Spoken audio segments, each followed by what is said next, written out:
All right, let's do this. So let me bring the components over actually, and we'll get that going. Give me 1 sec. I'm gonna bring all the parts over.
Okay, we're back.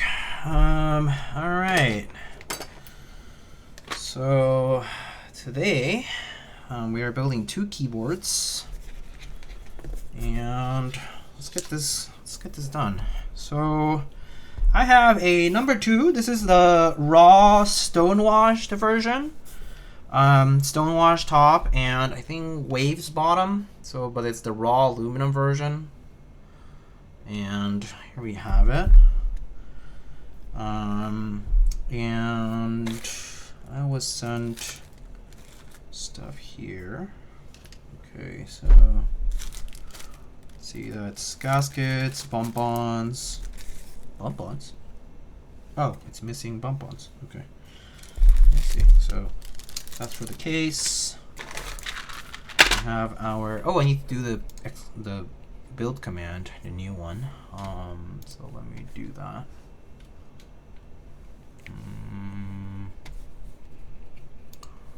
Where is the command? So let's do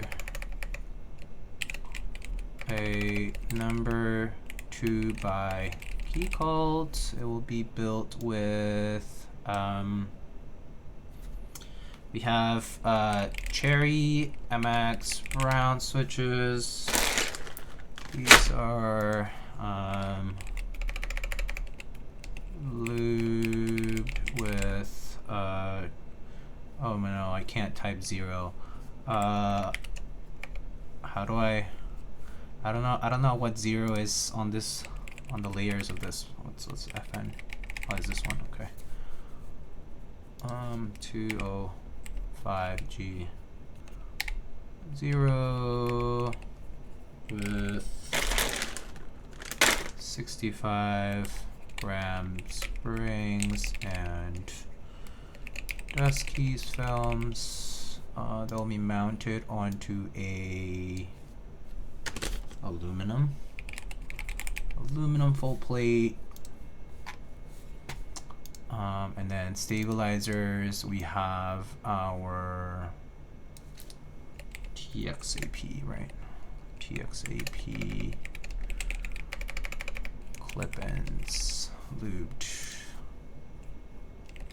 with also 205, right?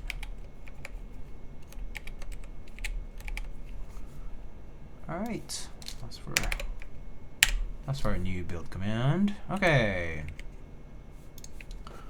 So let's do that. We sent out GMK Olivia here to use. Have our stuff here. We got our plate. So we have our plate. We have our PCB.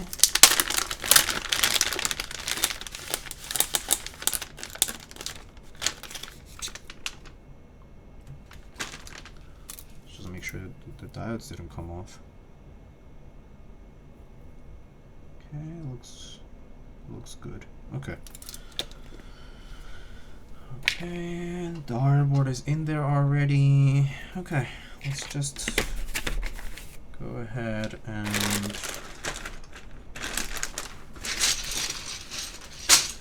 grab some stabs and get this going.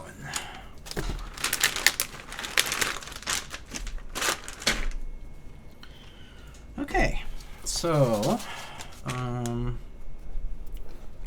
that over a little.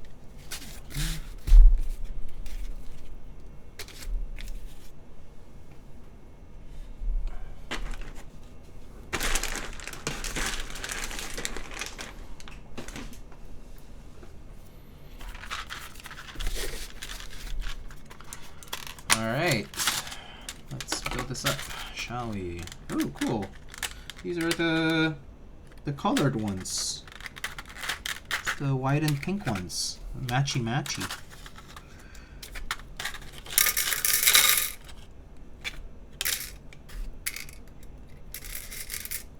Got a nice wire.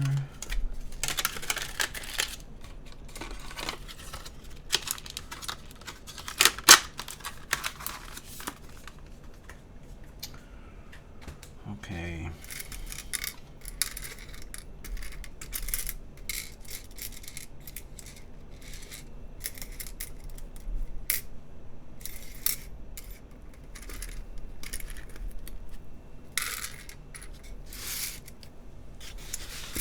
All right, so APE stabs. So let's break in those clips a little bit.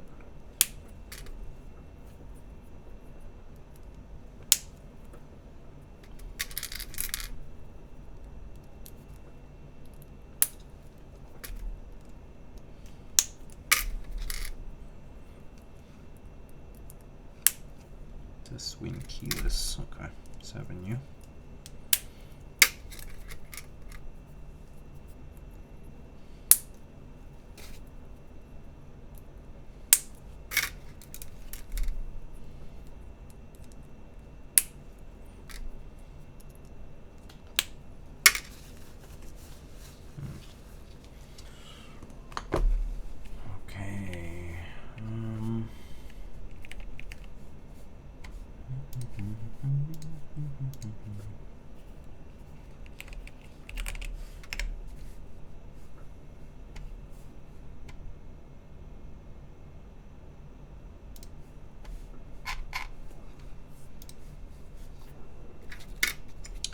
All right.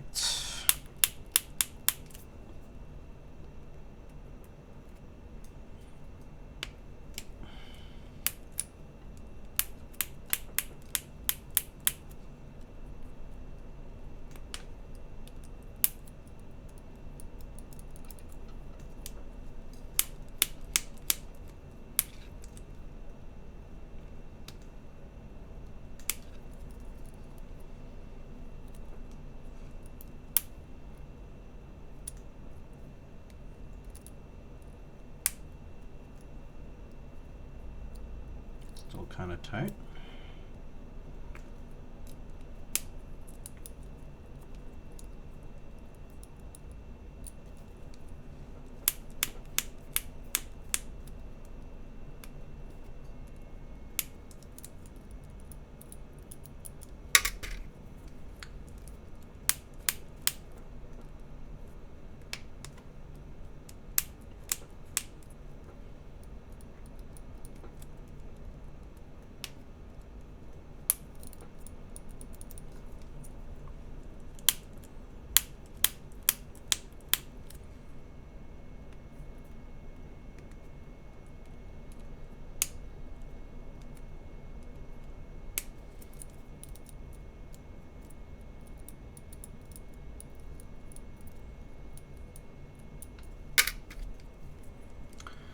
Have you tried the Jane V3? No, but I've tried the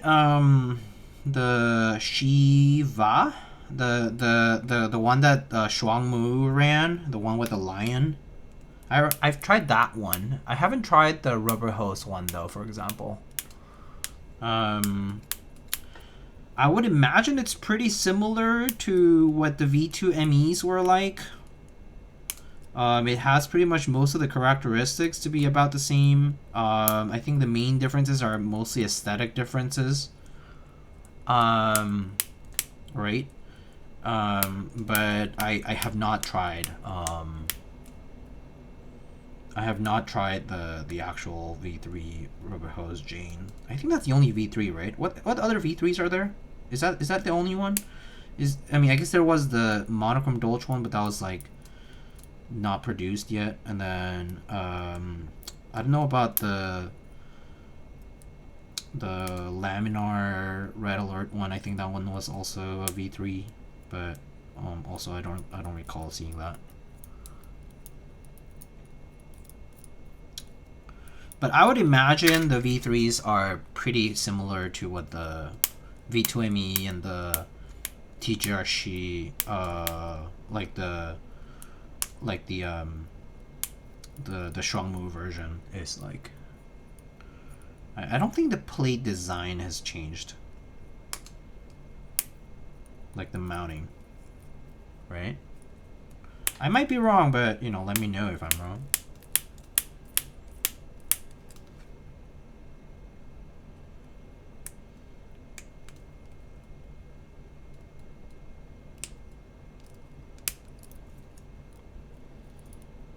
Only the Ruberjane is in the hands of some owners. Lamb and Dolce coming later. Yeah, okay. Yeah, so but yeah, my guess is it's not that far off from those other, like from other existing versions of the Jane. After like the V2ME, at or after really. But I'm not sure how it compares. Strictly speaking, never really seen it in person, or at least tried it in person in detail. So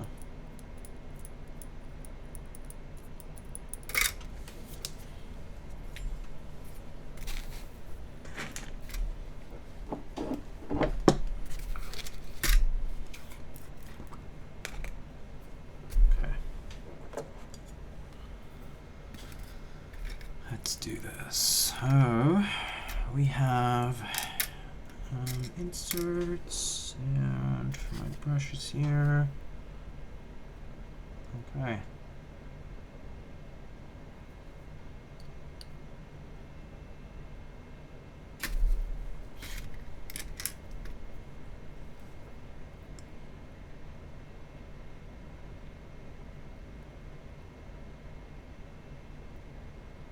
Wait, by some owners, do you mean it's partially fulfilled? The Ruberjane? So it's not fully fulfilled yet, I guess. It's in, I don't know where the production is stuck in. Like, I don't know what's going on with production. I've seen photos, but like, if it's only some people, then I don't really know all the details.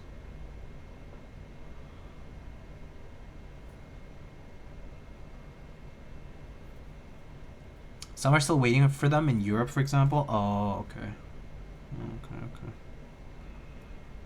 Okay. I see.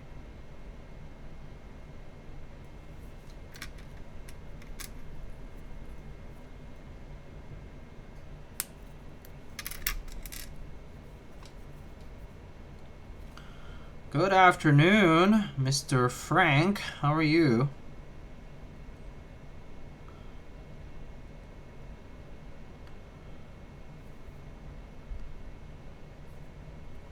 Happy weekend. Happy Valentine's Day.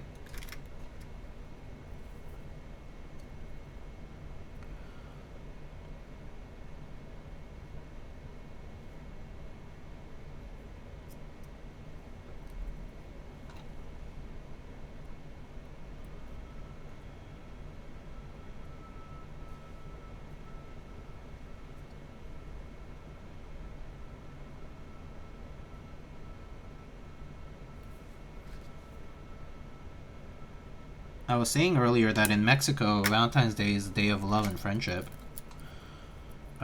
So you know, you give gifts or like celebrate your friendships as well. I'm not sure if you knew that, Frank, being in LA. Maybe not. I mean, you know. I hear hello. I'm not sure if I should look for one or what TKOs to look for. I only have the F18X V2 maybe, and the Gehern R1. I mean, if you're happy with your TKLs, I don't know if you should look for many more, but like, I guess the Jane is iconic in the sense of like design, like board design. Like, you know, you look at a Jane and you're like, oh, that's a Jane, okay, you know.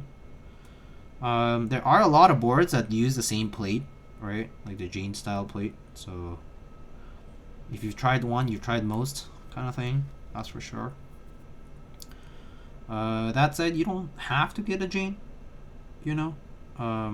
Like if you want the same mounting style.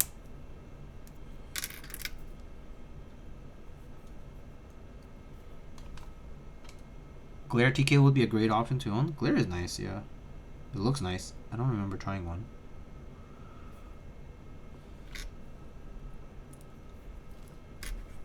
Or at least building one, rather. Glare is nice, yeah. People say good things about it.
Frank, is it going to rain in your area next week? The weather says it's going to be like 90% chance to rain. It got warm today, finally. Today is actually a gorgeous day out. I was outside for a bit earlier this morning. It was pretty nice. It was like well above freezing finally. For the first time in weeks, I feel it's been like above freezing. It's nice. New York has had a pretty long cold snap, but today it finally let up.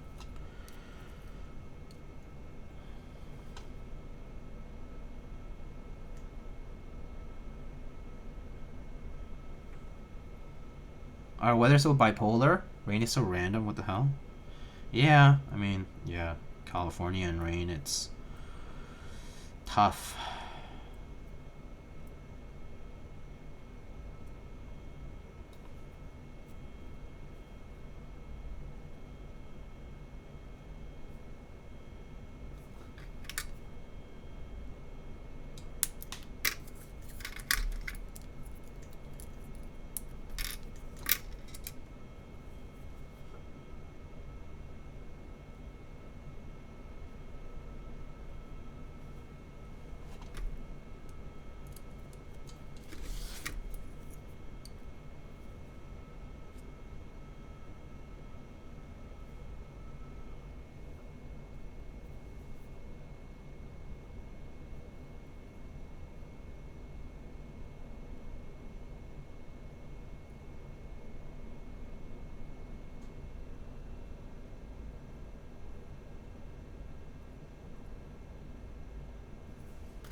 Hi Diego, are you also going to be review the Hope TKL? Yeah, I am. I haven't gotten news for shipping just yet, but if I recall correctly, it should ship to me pretty soon. I think Novel Keys was being tasked to ship it to me, so I don't know when exactly yet, but it'll be pretty soon.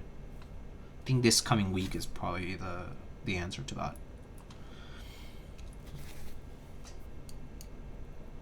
Yeah, I'm just waiting for it to be here, with all the parts and whatnot. So they'll get that over to me soon. Yeah.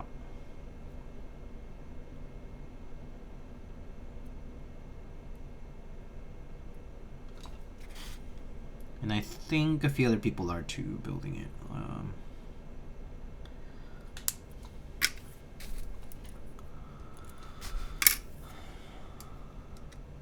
También puedes heredarme el F260 y así hace espacio para más tiqueos.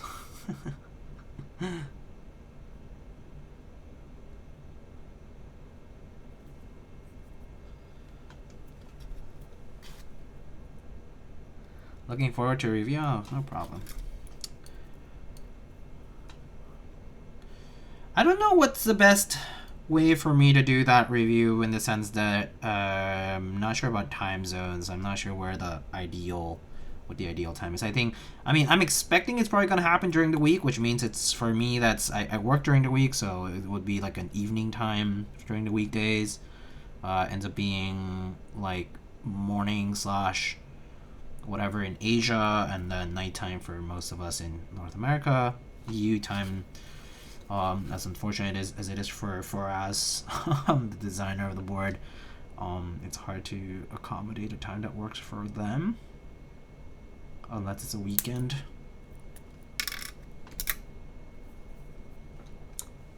So we'll see.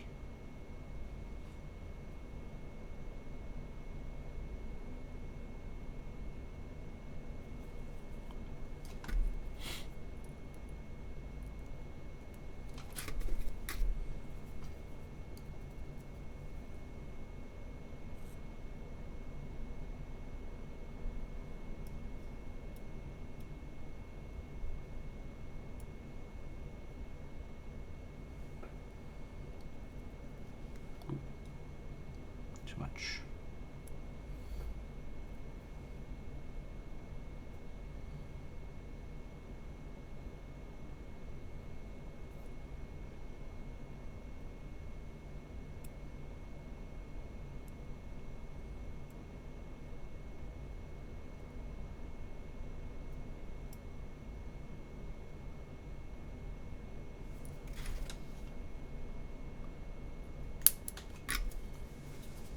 Okay. Let's clip these on now.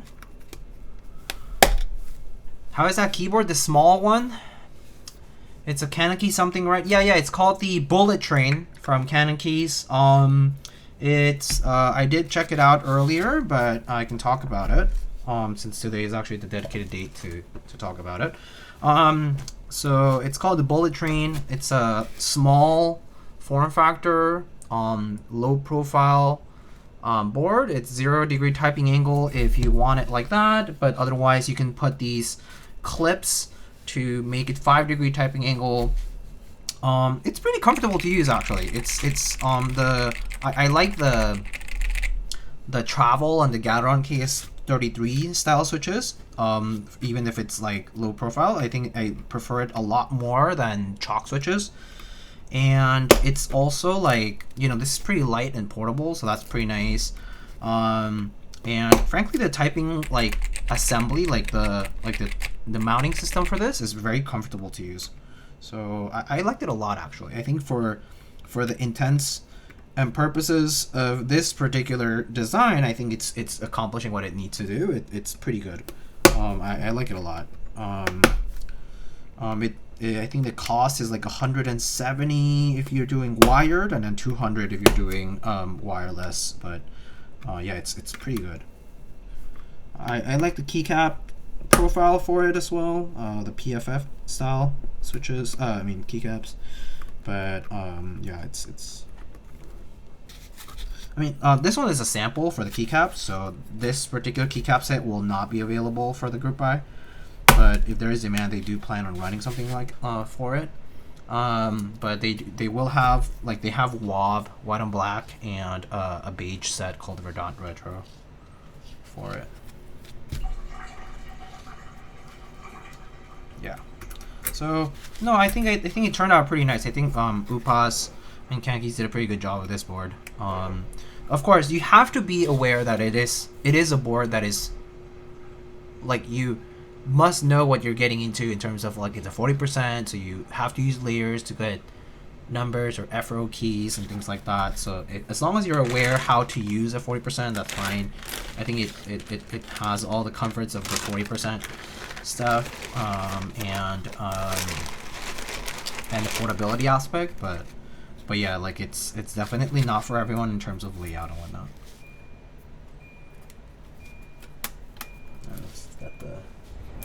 That's the dishwasher being done.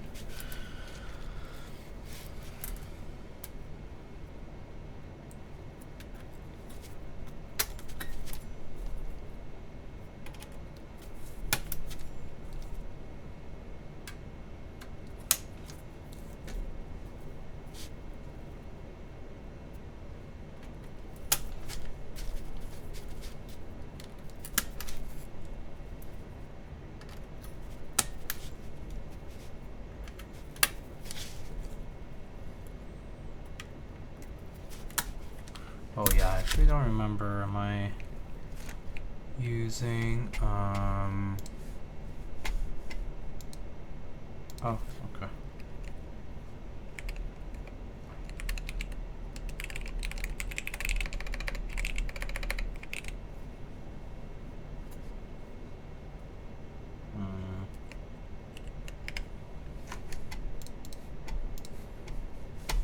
Okay.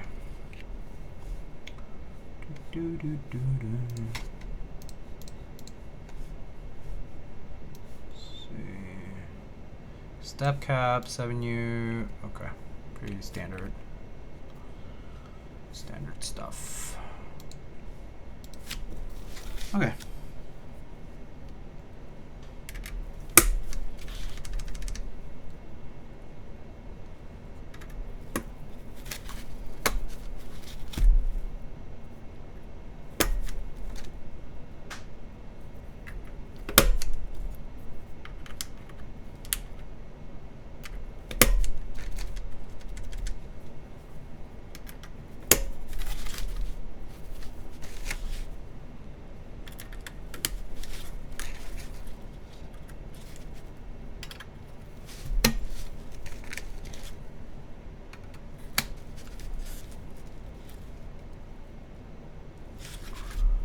Oh, Myth. Hello. How's it going? Thanks for the 42, my friend. How are you?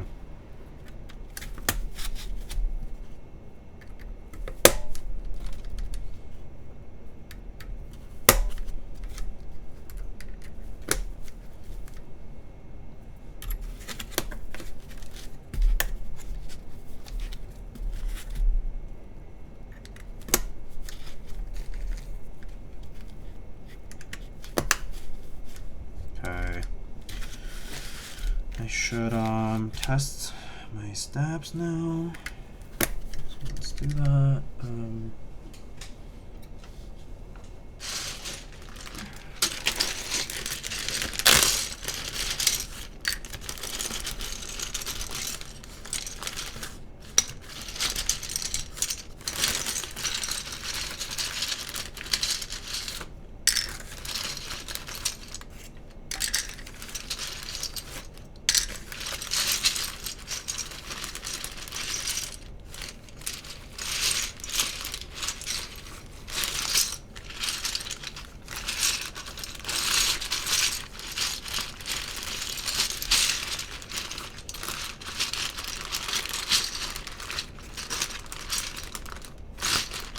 A long shift.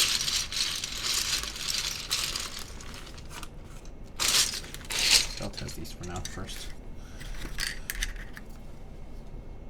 All good. Catching up with a lot of keyword stuff. Oh yeah. What's the catch up entail? Well, like what is there to catch up with? What are you interested in now?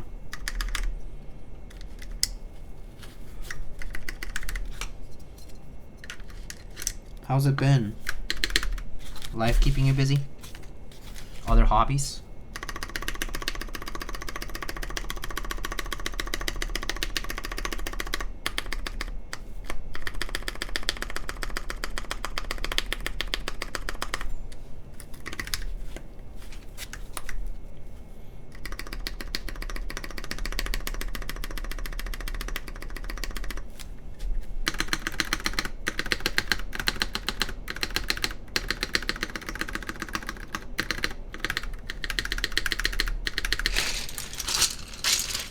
Okay, pretty good.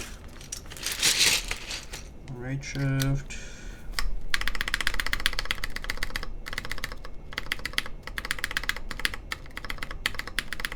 Okay, pretty good, pretty good, pretty good.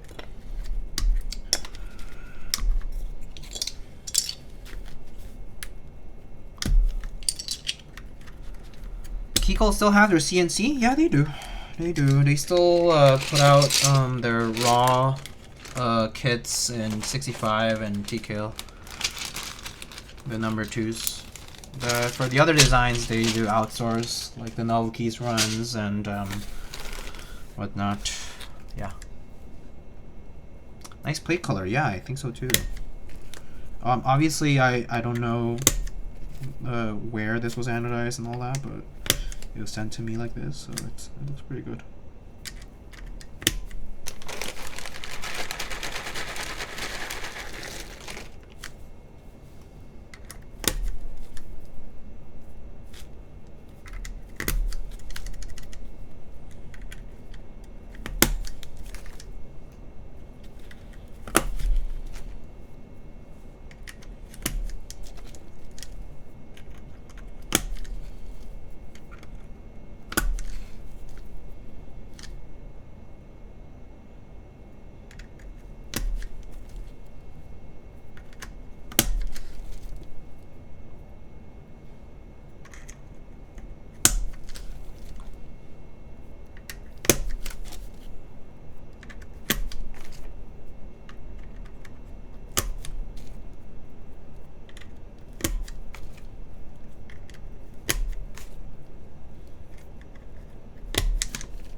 My God, what is a good place for in-stock artisans in Europe?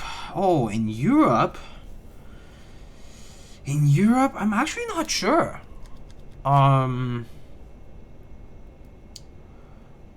It's kind of tough, honestly.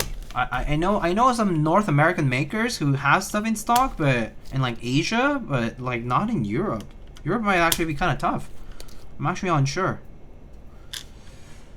I'm not very knowledgeable about that, actually. As much as I know about artisan stuff, but yeah.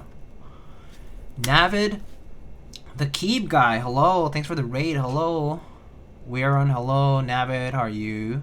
Thanks for the raid. What are you guys up to today?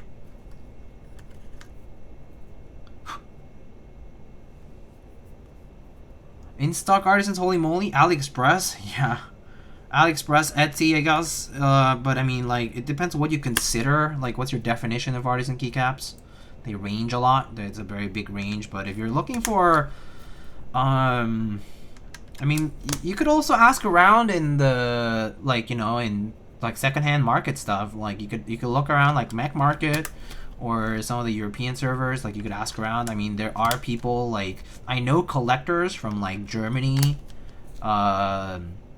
Spain, UK, right?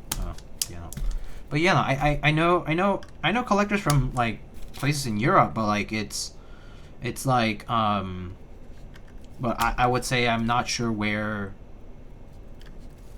like in stock artisans like for a regular storefront. Not too many places. Wow, yet another Keycult, unbelievable.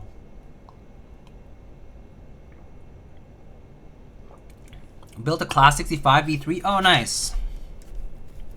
That's a nice board, actually. Can't even sell artisan secondhand. No one's gonna have any in stock in the EU. Yeah, that's pretty true, to be honest. Speaking of artisans, is there a dedicated or specific trading Discord server? There is. There is a server called Artisan Trading. I'll send you an invite. Conan.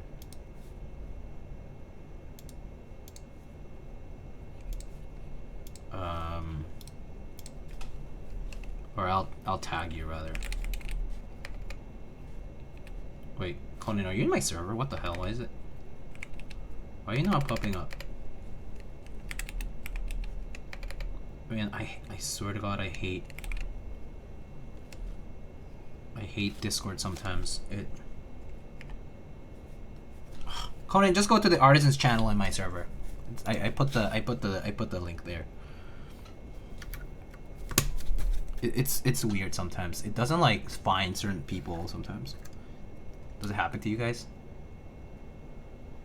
I'm going to pretend I did not hear about artisans. My wallet's in. Oh, yes. Okay. Listen. I will warn you now. It will not be my last warning because I tell everybody. Do not get into artisans. Do not. If you do not like small, truly usefulness-wise, not much useful trinkets that go on your keyboard, they look nice. They don't feel nice if you're like, oh, it doesn't feel like a keycap. There are some that are keycap shaped, but still, they're different from regular keycaps. You know? If you're not into the whole like, oh, craftsmanship, handmade, yada yada, and you're also like, oh, they cost a lot, and trust me, the costs pile up quickly. You know, spending $30 to $100 here and there every so often piles up fast. It's a lot of money. It's very expensive. Do not get into artisans if you can afford not to. It's my warning. Run while you can.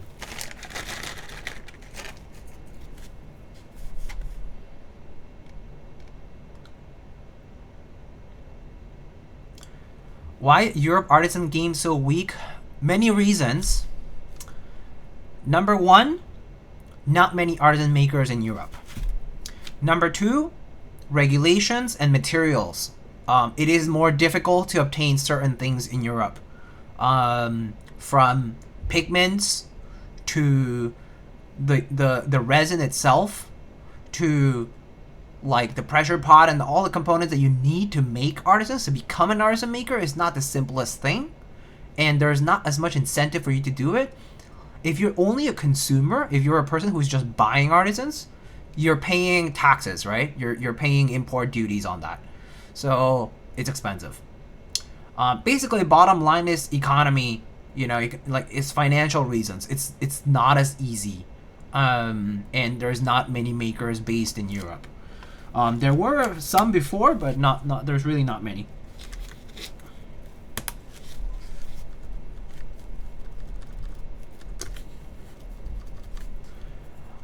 Rebuilding my TGR Dolus. Just got a CF plate from Hype. Oh, nice. Hey Diego, have you ever had stabs that feel like the stab stems are pushing outward on the keycap? Outward on the keycap.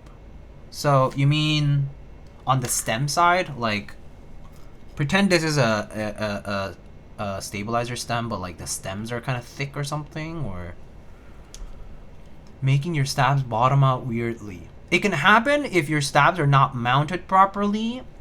Doubtful, but sometimes when the PCB dimensions are not correct, like for the stab holes, but it's more rare because it's pretty standardized.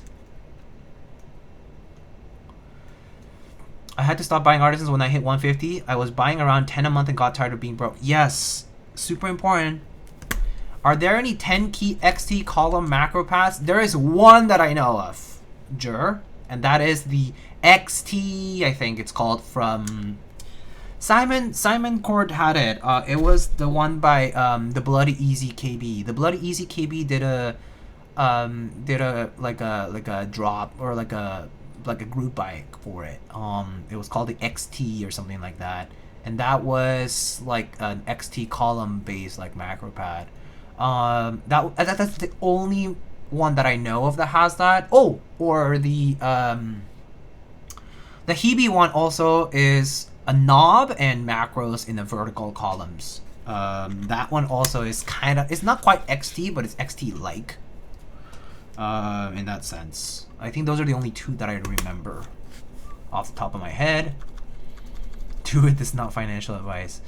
Maybe cheaper to learn to make your own artisans than making them. In the long run, yes, it is, and it takes a lot of practice.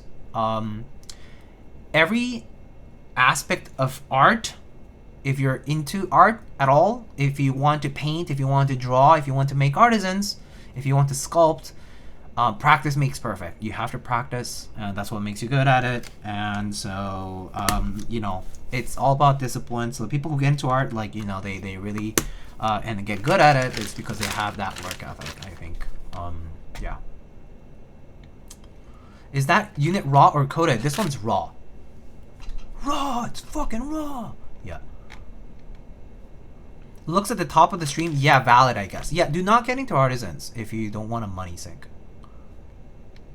Why am I into artisans? Because I'm stupid. So do not question my stupid choices. You can question all you want, but I'm stupid, so it's fine. I admit to it. Whenever a new GMK set comes out, they usually include artisans in the group buys, and European options as GMK is German.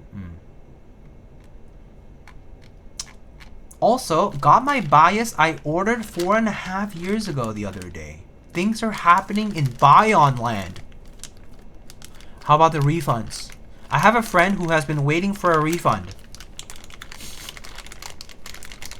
for a long time as well. Are those happening? If fulfillment is happening for units, I hope the refunds are happening too.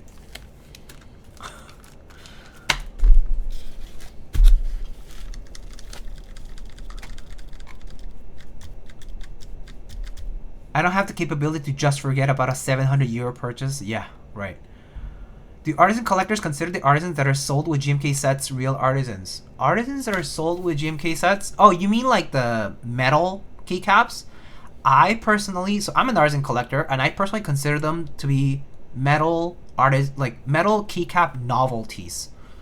I think the real reason for distinguishing the two is, at least amongst the enthusiast scene in our current, you know, mechanical keyboard community, the people who collect artisans like I do and others do, I think the biggest appeal of artisans is that they're handmade. That they're handmade, hand sculpted, and then each colorway is cast by hand. Like they mix the colors and they cast them by hand, you know? It's a manual process. There's craftsmanship in doing so. Metal novelties, design-wise, you know, it happens on the 3D side, like on the computer side, you know, you design something, right? And then you can reproduce them, you know, like using machine, right? So it's that reproducibility that takes away some of the charm of the hand craftsmanship. And I think a lot of artisan collectors will think of like metal keycaps to be just novelties rather than artisans in the handmade sense. Yeah. And I think I just hit an ad break, so sorry about that.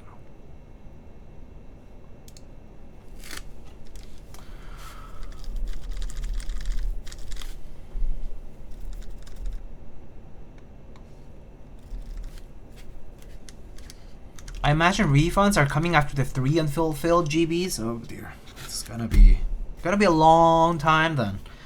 3 unfulfilled GBs. That's a long time, my friends. Okay, time to solder.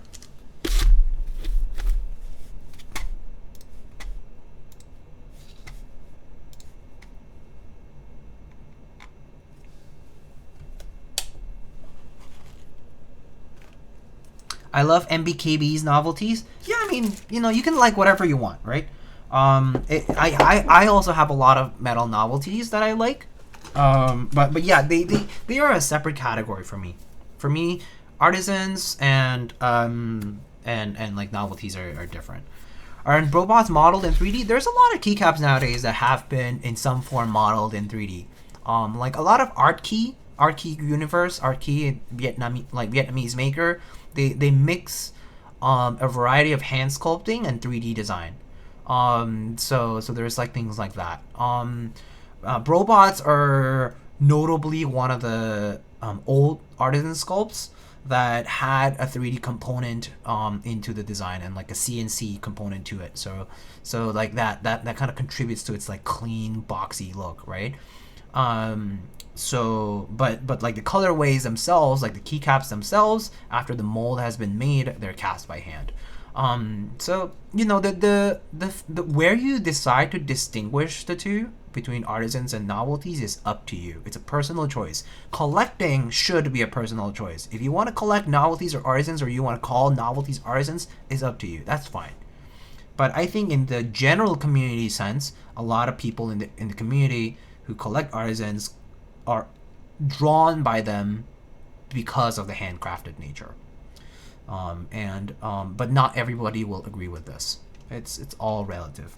And so people will differ on this quite a lot.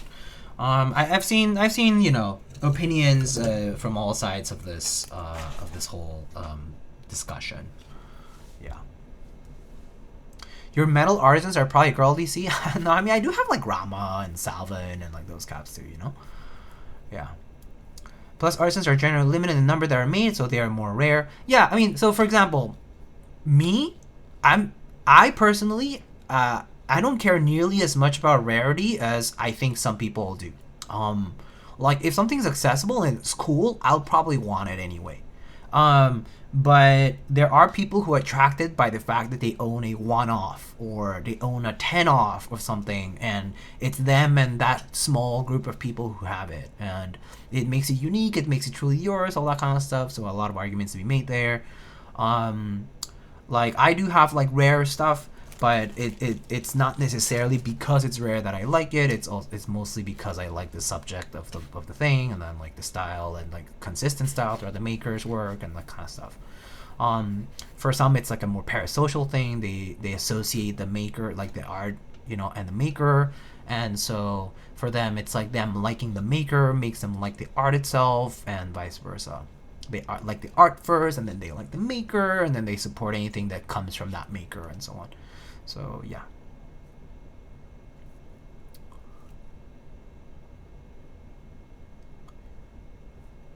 Yeah. Do you go fire in your building? You can only save Kiwi. Okay, thank you. Thank God. And your artisans or your most valuable keyboard, your partner is saved. What do you pick? My most valuable keyboard or my artisans?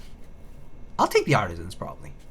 I think I have fond memories of my artisan collecting because I associate my identity around artisan collecting is actually very close to my identity interacting in the community, like going to meetups, making friends, having friends from the keyboard community that are now my, like, you know, like real life friends close by for some of them, like the ones in New York, and sometimes in, you know, abroad in different places. So I think I have a lot of that in the artisan community. I think at least for keyboards, like sure I have some very valuable and rare and expensive keyboards, but I think ultimately they are a lot more replaceable than the artisans would be, so I would probably take the artisans. Yeah.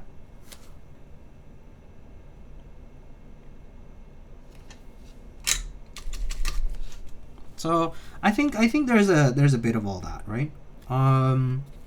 Sorry, I have like this tiny piece of solder that I'm like just trying to use up because it's just there.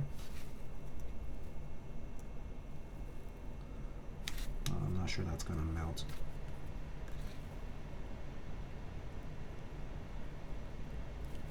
There we go. But yeah, for me, it's not so much about the value of the monetary value of the cap. Yeah. I associate a lot of my collecting with just like the sentiments. I do have like truly personally valuable, like personal sentimental value, high sentimental value keyboards as well, and I would love to save that if like yeah, fire my building and blah blah blah. But I think that some of them are a little bit more replaceable than some of the artisan stuff. So I guess if I had to pick, it's hard to say. It's a real tough question, honestly. It's a tough question.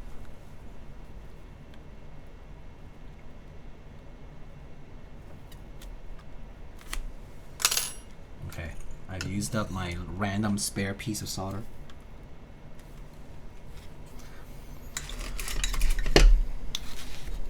What's your rarest Most valuable artisan. What's your most expensive artisan and keyboard? I would say most. I would say like most valuable artisan. Probably among them might be some of the like. So there's a maker called Click Clack or Clack Factory that is known to be one of the first publicly known artisan makers in the community, and I have some caps made by him that are pretty valuable. I would probably say most people would say that's the most valuable cap that I have. And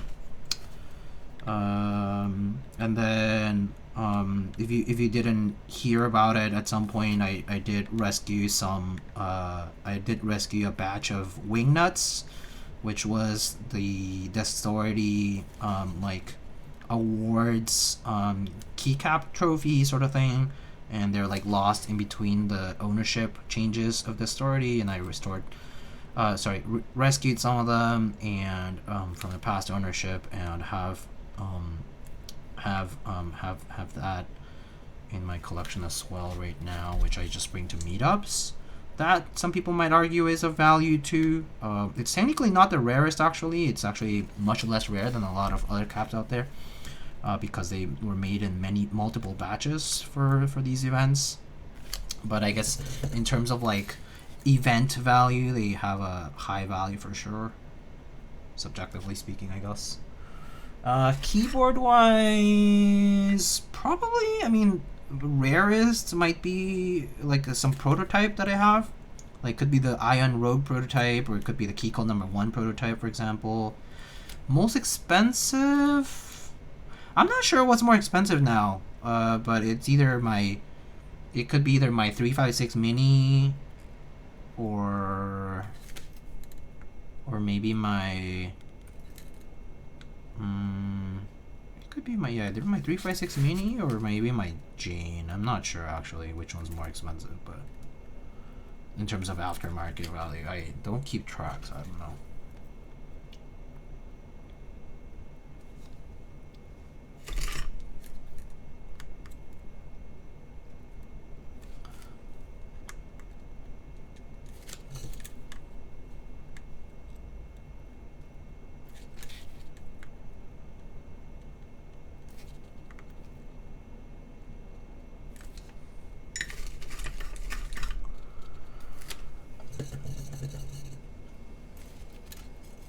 Wingnuts are very rarely seen though, since they usually went to people who didn't specifically want it. Yeah, this is true actually. There's a lot of the wingnuts kind of went to, like, in a way, they're not random, they're community like nominated, but yeah, you're exactly right. They didn't specifically want it. They got it as a award, thought neat, and put in their drawers. This is actually what is probably the case for most of the awardees of the wingnut. Yes. They're like, oh, cool, thanks, nice, okay, I'm gonna put it here, and then forgot about it. And then in some examples, they were resold because they're like, oh, this has value now, okay, I'm gonna sell it. And I know of a few examples of the wingnut caps that have been resold for that reason. Yeah.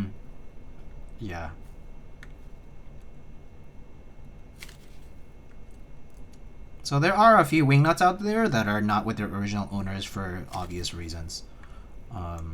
Yeah.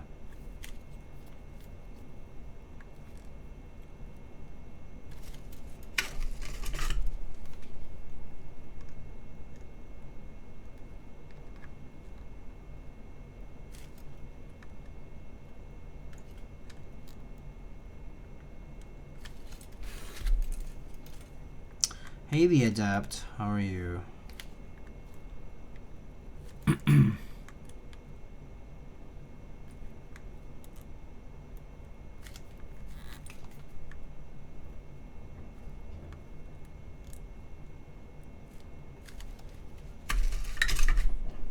So confused how the plate is above the bullet train, then realize it is just so thin.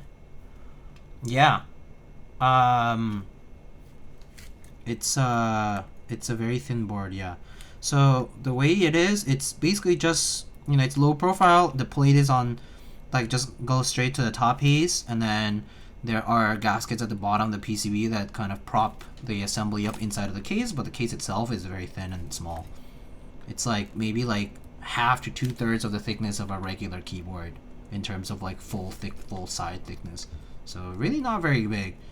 Internally very, very small.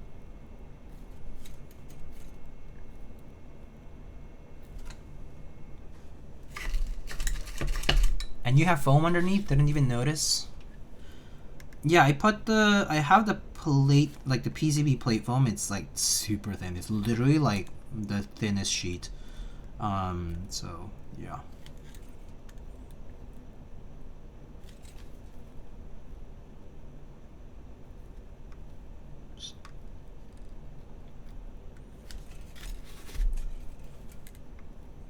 It's a neat board though. I think Upas did a pretty good job for creating something that's low profile, apt.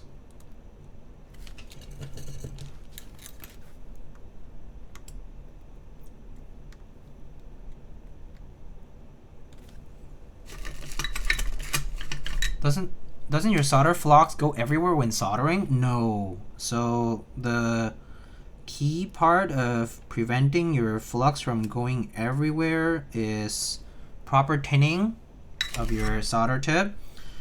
Temperature, you don't want it to run too hot. If it runs too hot, it's gonna go everywhere. I also use no clean solder, which also prevents the flux from dissociating from the rosin core as much. And preheating your pad and pin properly. So you preheat with the iron and then you add your solder in, and if you do it fairly slowly, it shouldn't splatter. But yeah, and also it helps to change the tip of your soldering iron if you're doing like 3-hole soldering.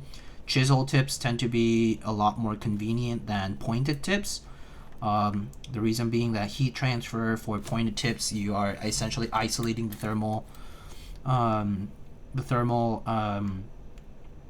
contact for that particular, and transfer, or like the heat transfer for that, to a very fine point, which creates like kind of tougher boundary conditions for that. That will also lead to like splattering. So like chisel tips tend to be a little bit easier because you basically are working with a larger surface area for the heat transfer. Makes for an easier heat transfer from the heat element to the soldering iron tip to the pads that you're heating up. You just use solder to thin the tip, or tip thinner? I just use solder for like during the time I am soldering. But if I am maintaining my equipment, so like if I am, let's say, concluding a session of soldering, and then like after like let's say like after my streams, I will get some of the tip tinner and tin it before I put away my soldering equipment. So that will protect the soldering iron tip from eating away at itself. I've had this particular solder iron for many years now, actually, like 8 years now or something like that. 9 years, a very long time. I've had this soldering iron for a long time. So yeah.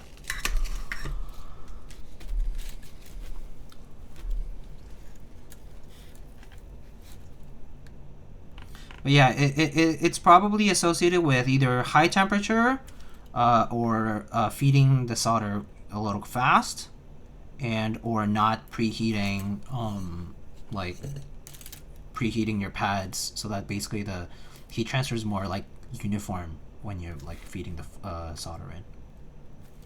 Yeah. I solder pretty fast. That might be why. You might want to just slow down a little.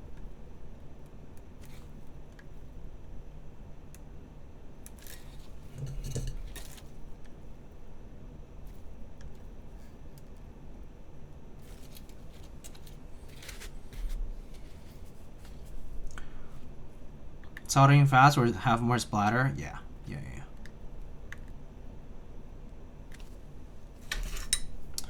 Yep, inevitably so.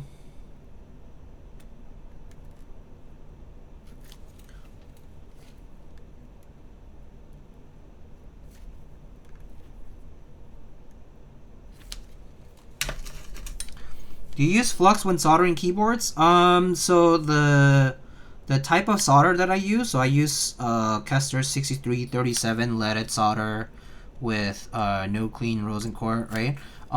So this particular type, I don't need to use flux. The flux is in the, you know, it's part of the solder.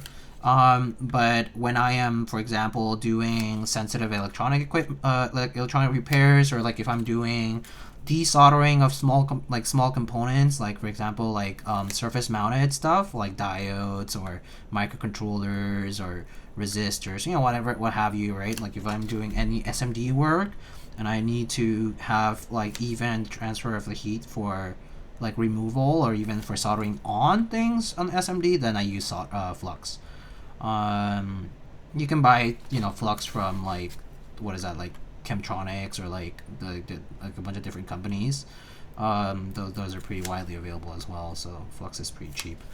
But yeah, I have some liquid flux. I also have like the more viscous type of flux as well. I also have some chip quick around, which is a bit more viscous as well, a bit thicker, kind of useful for bigger SMD stuff. Yeah. But yeah, for desoldering especially, I use flux a lot. Not for through hole stuff as much, but for SMD stuff in particular, surface mount.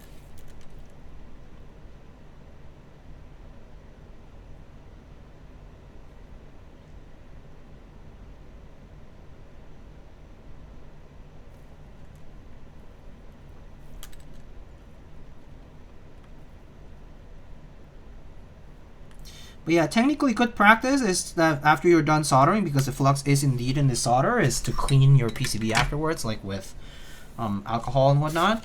That is the most ideal way to keep a clean work environment, as well as to keep your flux from not like degrading. And so, but no clean does a pretty good job of keeping things clean. Like you can actually see the so like I do have some splatter. You can see some of it, but it's like fairly minor. So that's what my joints look like for soldering. Yeah. You know, you do see some small splatter, like, you know, bubbles. Not very much, but it's fairly minor. Yeah. My solder probably has too much flux. I'm not sure. Let me see. I can check which one mine is.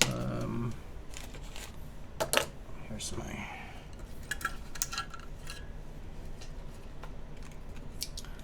I use this one. No clean, 6337, 1.1%, 0.8 millimeter thickness. Yeah. So yeah, yours might have a lot.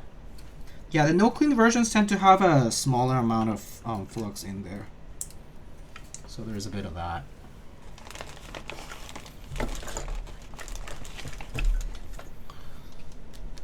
I mean, as long as the melting is pretty uniform and consistent, it should be okay. But I mean, and for through-hole soldering, honestly, you don't need that much flux. It's fairly minor. It's just so hard to get leaded solder in the EU. They made restrictions with leaded solder. That makes sense. Yeah. Yeah. In the EU, it's definitely a lot tougher. What plate is that? This is just a full alu plate. It looks like it was anodized, custom anodized, in like a rose gold color.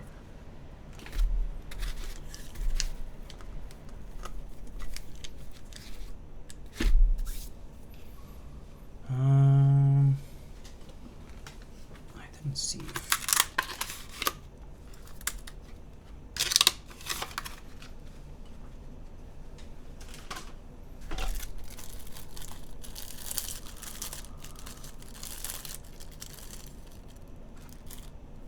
Downside of the graphite PCB is no key logo for the cutout. Yeah, that's true.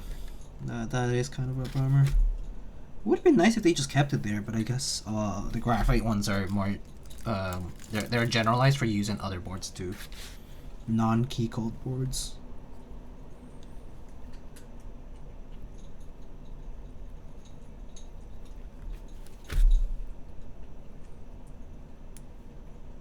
Unleaded is horrible, so hard to desolder. It's not hard if you raise your temperatures enough and you use flux, I guess. You have to add flux. But yeah. It is relatively horrible, yes. It's a lot worse, that's for sure. Like way, way worse. It's just a pain in the ass to deal with, that's all.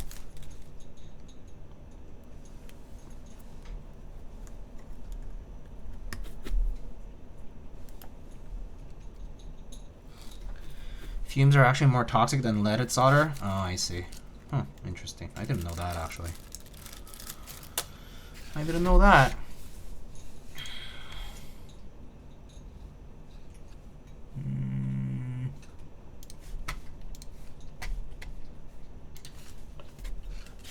Okay. Alright, let's open up the board and put this in.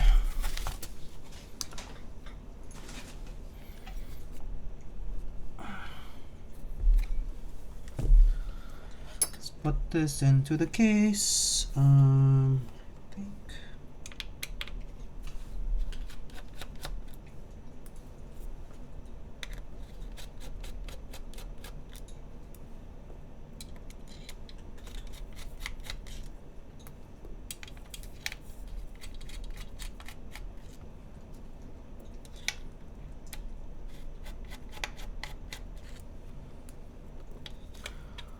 I went to desolder the pickups on my first base and had to raise temperatures to 430 or something, and it still took some time to heat up so I could remove the wires. Yeah. I mean, unleaded is a lot harder to work with. Yeah. Just the way it is.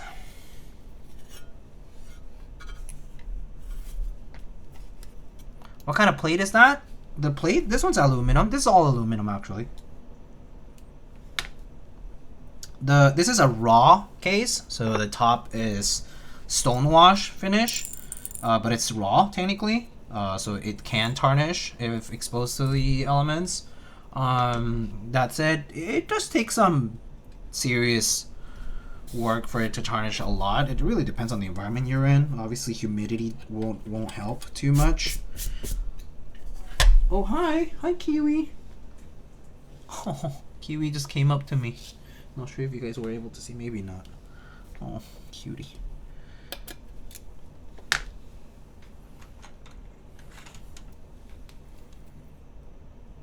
How does aluminum patina look like? Does it get darker? Yeah, it just looks kind of dirty.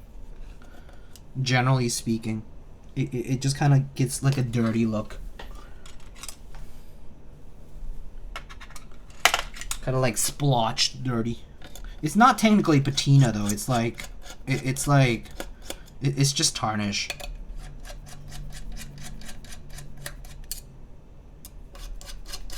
It'll just look like yeah, it just looks like dirty. I don't know how else to explain it other than like it looks dirty.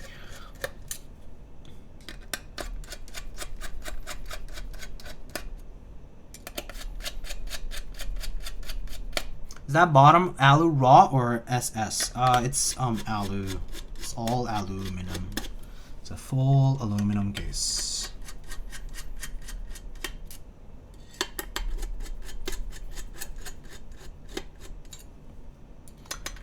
Is that an NKKC? No, it should be the one that was made on the Keycult CNC. Oh. Hi. I wanted to come over.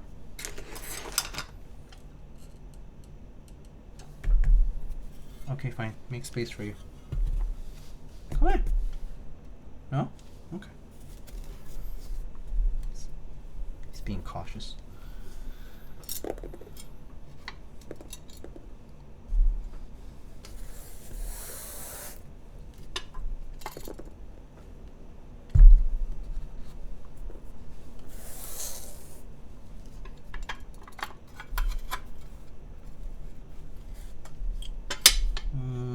Did I miss a screw?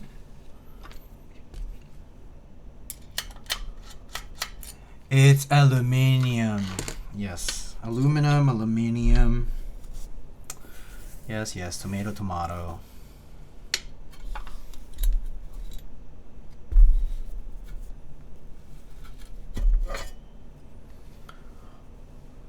Aluminum sounds so weird. I mean, yeah, that's fair. I need to actually take these off.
Oh, I just saw this. Have you tried Jetpack Cat in Overwatch? I have not actually, but he's annoying to deal with. It's literally flying Kiwi. Yeah, I know. It's pretty cute.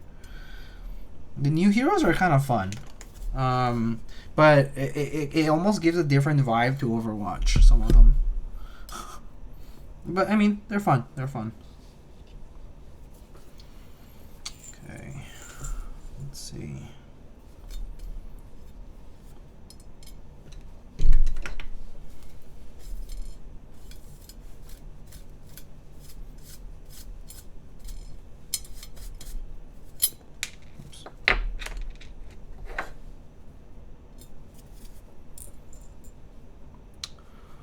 What's the English name for the chemical element He? Helium. Helium.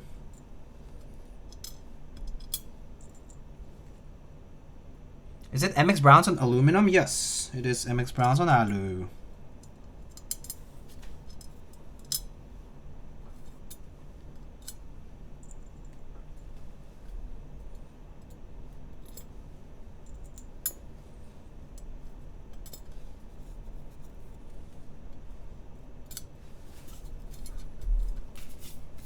Okay.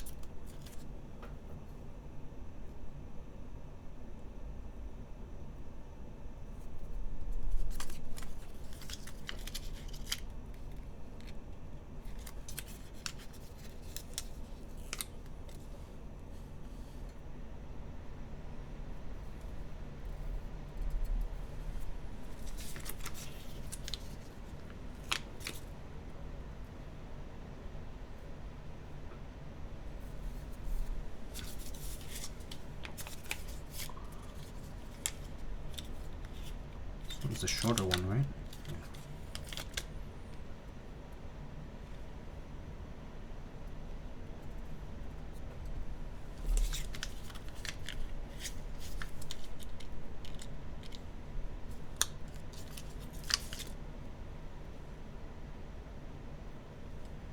Nope, that's the shorter one.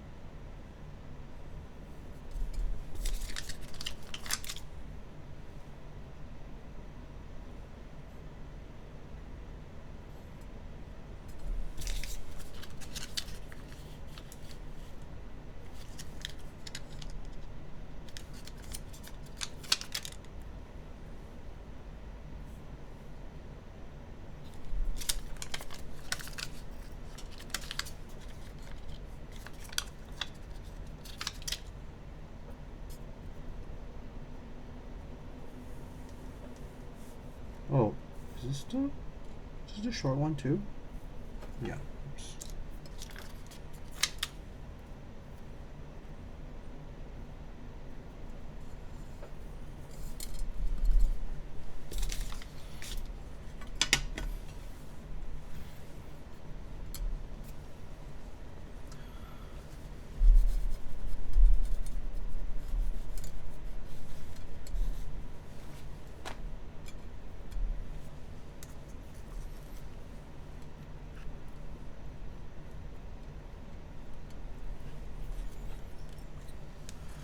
Do you think the alignment pins Keycult gives really do anything to align it? They technically do, yeah. So these are like off the shelf parts, like the little dowels, like the little plastic dowels that they have for alignment. So they have a little bit of variance to them. That's why people have a hard time sometimes like using them, because sometimes they like fit a little like, you know, a little tight on the little like placement piece there on the slot on the like slot. And so sometimes like you end up with a slightly thicker like piece, and so it kind of like makes it a little bit more annoying to use. But I mean, you can use like 2 corners, for example, like 1 and 2, and that'll help a lot. Yeah, I mean, it does help with alignment. You don't technically need them though. Like the first iteration of the number 2 did not have alignment pins, and it was fine. So it was added more of as a quality of life improvement for the board, but it's not like an essential thing.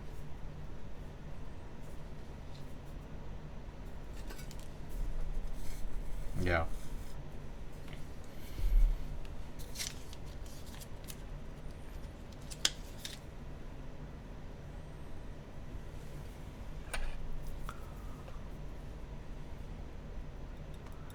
Alex says it doesn't do anything. I guess it's a really skill issue, user error. Yeah, I mean they're just for quality of life. It really is just for like peace of mind for the person who thinks that, you know, it might be misaligned. It's not a necessity. It's there to be used if you wanted to. You know?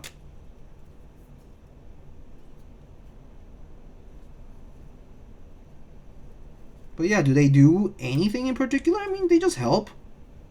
But I mean, they can be if you don't if you you know, put them on when it's a pretty tight spot for the keys, then, you know, it's not going to help anybody, right?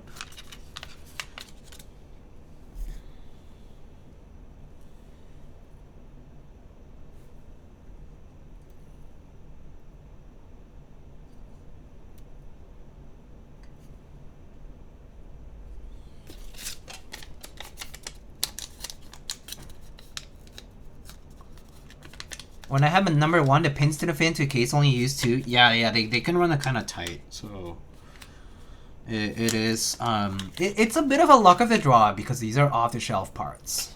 These are like off the shelf from like McMaster or like similar, like, you know, like a hardware store.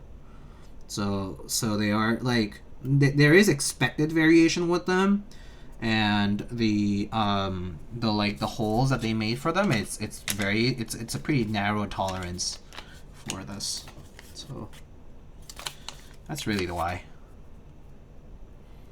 And I'm sending him a clip of you saying this to create internet drama. Okay, I hope we both end up on livestream fail so that we can get something out of it.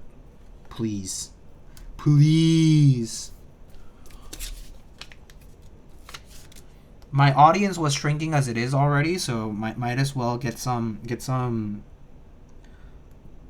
internet people to partake and be like, oh, this guy, he's actually kind of cool. Yeah, I love keyboards now. Yeah, any marketing is free marketing, you know. Easy.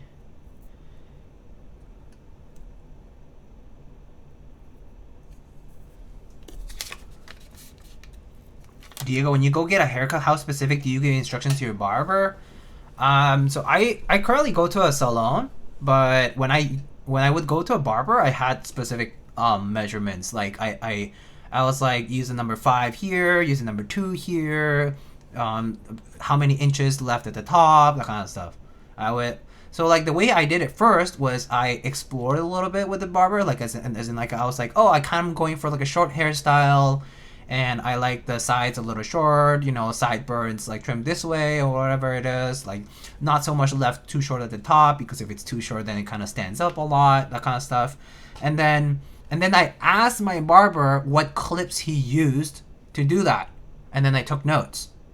And then subsequently, when I went to a different barber, I would just tell them that, and they would do that to be consistent. and then see how it goes, right? And then you kind of adjust from there, right? It's not like the clips are hard to know which one's shorter, which is longer, right? It's a system for a reason. But then I currently go to a salon, which I like. Like the stylist that I work with is pretty nice. And so I stuck with it because I enjoy it. What about the salon? I mean, they know what I'm kind of going for. I think the easiest way is to take a reference photo. Reference photo of the hair. If you have a reference photo, it's a lot easier to work with for them. They can kind of like tell. And also if they have experience working with you already, then they'll know. But if it's someone new, then it's easier to give them reference. Yeah.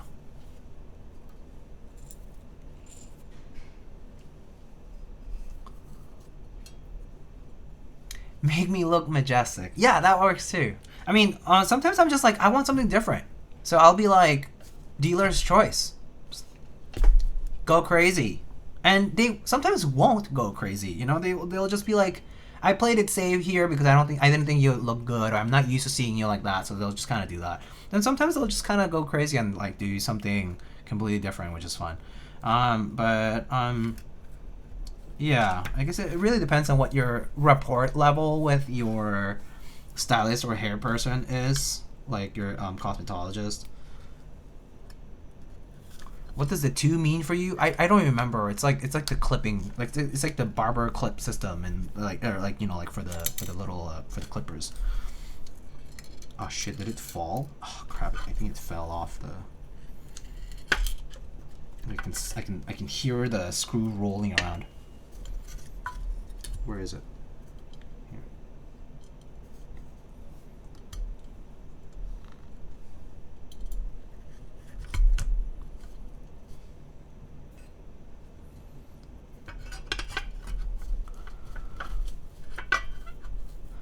I'm curious because I have a friend who just goes, whatever you think looks good and smile. I'm kind of like that too, to be honest. I'm actually not very. I'm a very indecisive person, like in real life. I'm kind of hard to tolerate in real life in that regard. Like you ask me, like, what do you want to eat? I'm like, I don't know. I don't know. Whatever you want.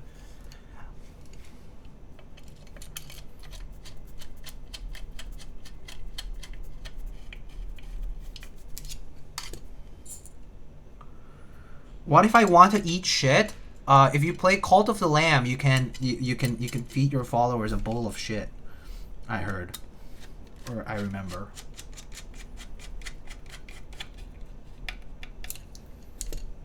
Oh, cool. Yeah.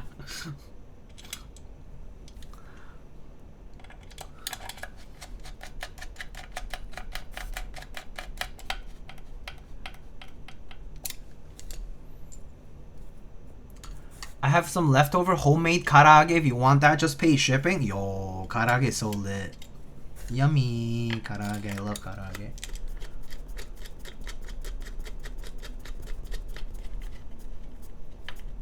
When I look bad, I only have myself to blame. Oh, that's so real. That is true. That's how I feel, though. I'm like, hair person probably thought I would look good with it, but then I didn't. I think it's probably because I'm not the good-looking one. No, it's not the hair problem.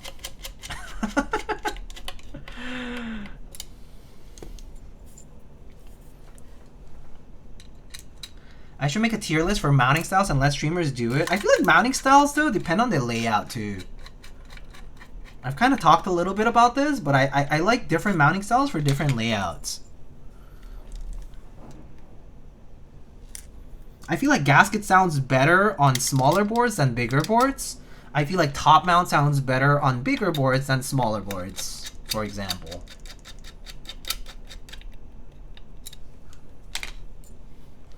I'm a walking expectations versus reality meme. Damn.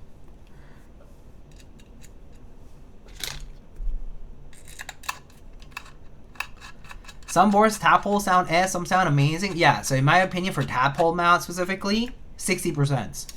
Like Cloud9, Seisero, tadpole mount, very nice. Frog, eh.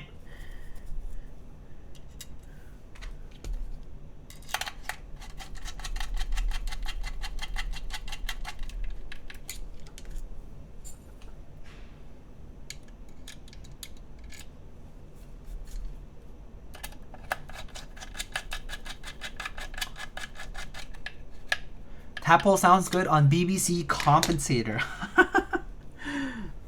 That was a fun one.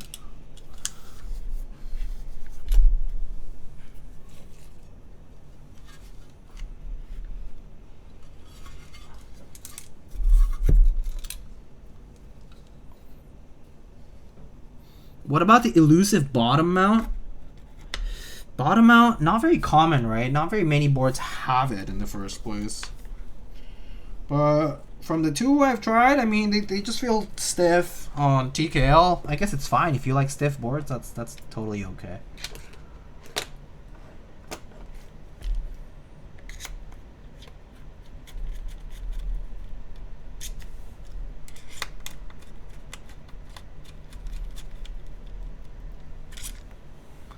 Isn't most lattice kind of a bottom mount or nah?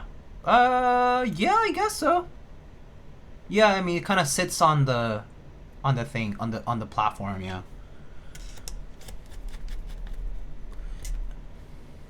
It should feel different to top. It kind of does.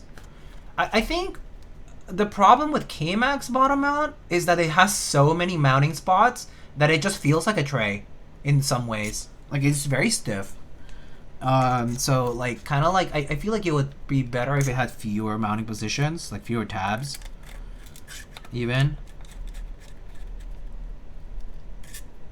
Wasn't Itar also bottom? Itar was different though. Itar had wait, are we talking about the mounting that had like the Itar had those like polycarb pieces and then like the little pins that help to align the plate, right? That was a little different in the sense that oh, this screw is stuck in there.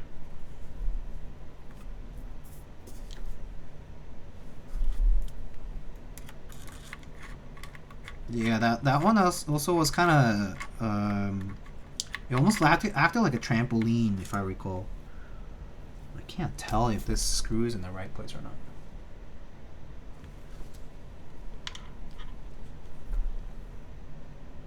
Oh, I think he flipped over, right? Yeah.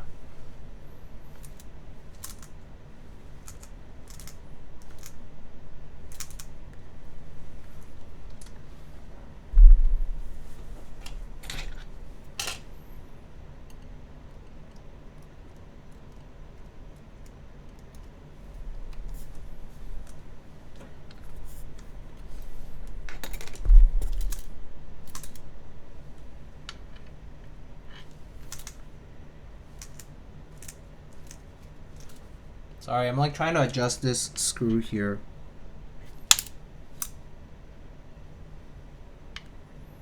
Yeah, it's upside down.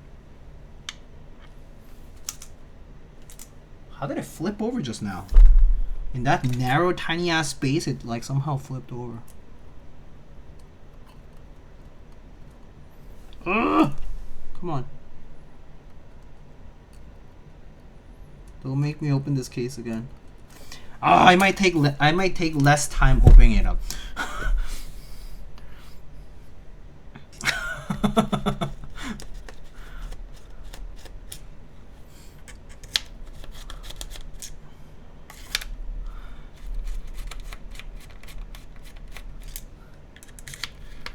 It somehow managed to like it's literally like a paper thin position. Like it went like up the like screw hole, and then like somehow it managed to rotate 180 degrees at the very top and go like whoop, flip upside down. I was like, what are the chances?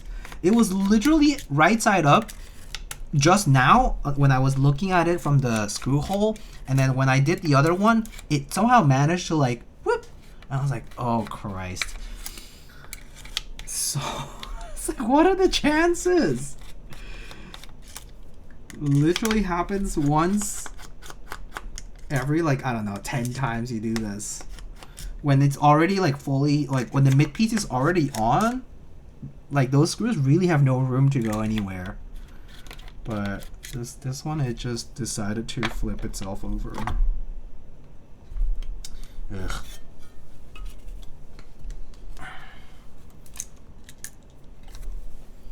Alright, it's fine.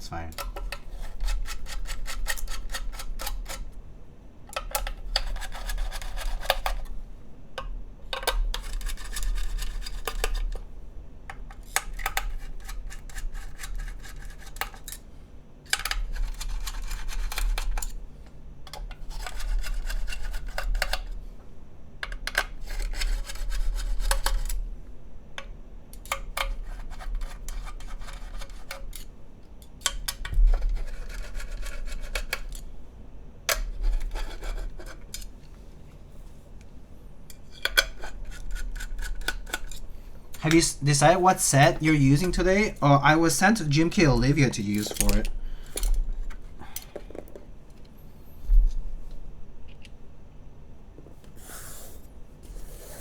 Because of the rose gold plate.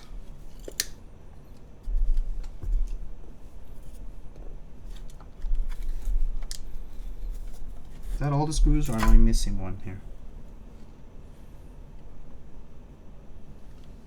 That's it.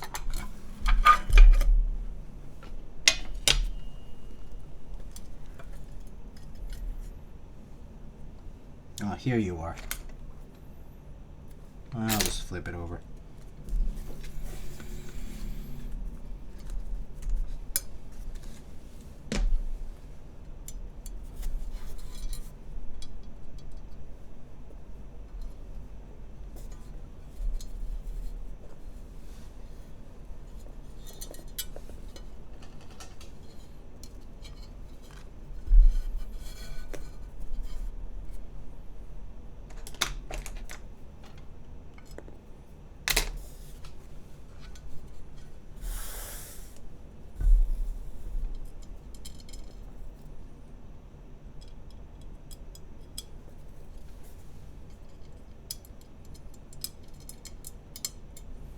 It's a Honeywell & Co. kind of day.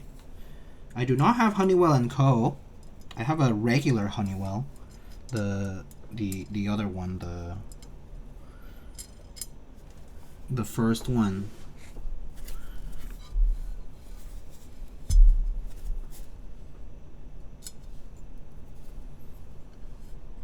Honeywell & Co. I think the second one had, was it text only mods? I don't remember actually.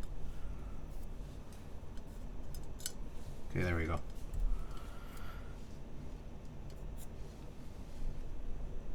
This case seems cool in every way, but practice, it's honestly not that bad. I mean, like, it's just the screws that go in before the everything else, right? But like, that's literally the only thing that's different from multi-piece case situations. They are kind of small screws, so like they can have, like, this can happen, like the thing that just did, but it's really not that bad.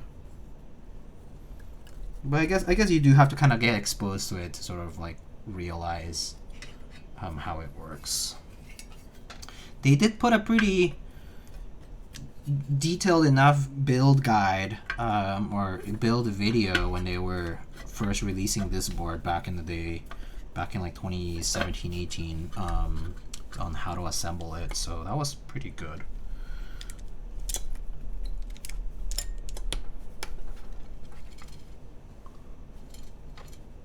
Okay.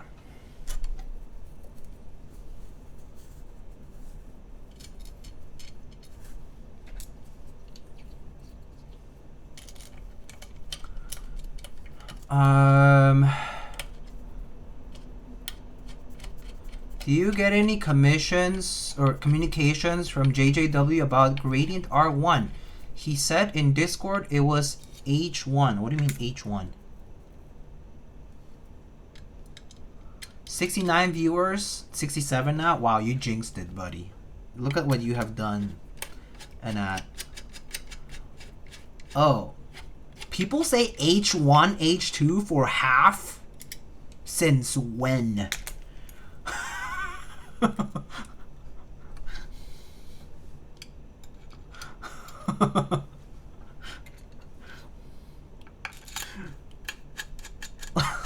It's like, I don't remember this. Blame JJW. He actually said H1? I'm shocked. Who says that? And then in parentheses put first half of 2026. Planning for 2026, aiming H1. That's so interesting. I've never seen that ever. Like at work. That's absolutely standard in businesses and press releases? Really? People just say quarters. Q1, Q2. You know, 1/2 of a year is a very big span of time. It's such a long period of time to like concern yourself with. Yeah, quarter is more common for a reason. But okay, I mean, fine. I don't know about you guys, but the contractors that I work with, they all say quarters or month. If we really are gonna just work specificity, or I mean, some even say week number. They're like week number of this, or like this through this. But usually quarter. Quarter is usually the way people just tell stuff. H1, the last day of June. Yeah, right. First 6 months. So it's a very long, uncertain period, man. 1 year was long enough. 2025 has been a fucking long year. Okay. So please do not. Yeah. Okay, are we good now here? Okay, these are fine. I'm just gonna double check.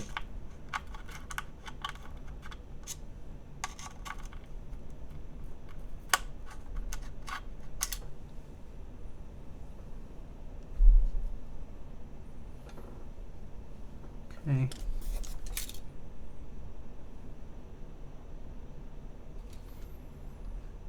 Mm-hmm.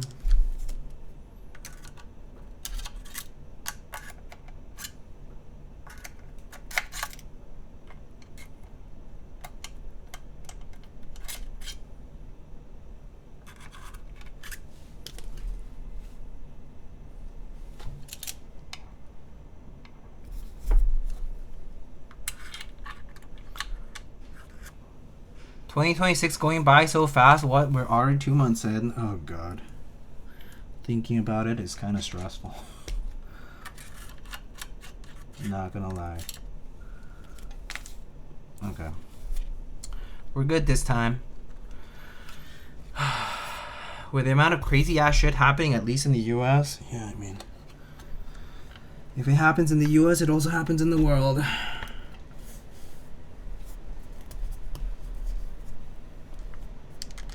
We're only 2 months in. I know. Have to complete mid-year employee performance check-in by end of March? Fuck. Ooh. Sorry. Oh man. I'm probably seeking out new positions. No, sorry. I'm not probably. I am definitely seeking out new positions. Is today Saturday? Yesterday was the last day for a lot of my coworkers. We recently had a pretty big layoff. So I had to say bye to basically all of my coworkers. So yeah, that was pretty sad.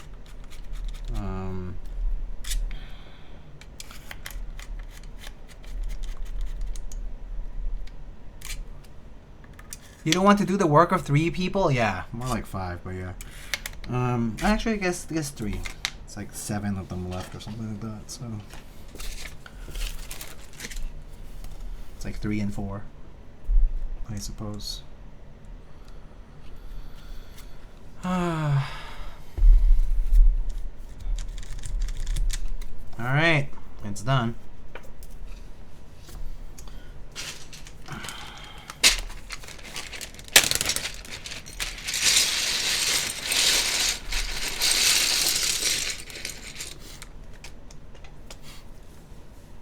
Oh, 2 feet missing? Oh, yeah. 2 feet over here.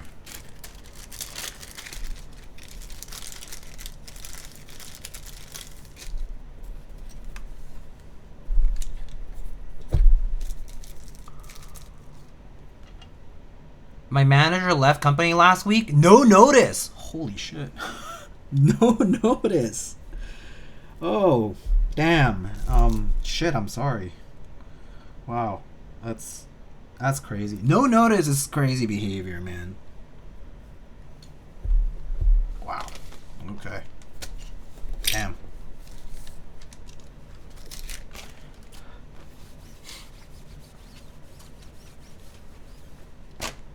Guess who has to do audits for the foreseeable future? Oh, fuck. Sorry, man. Sheesh.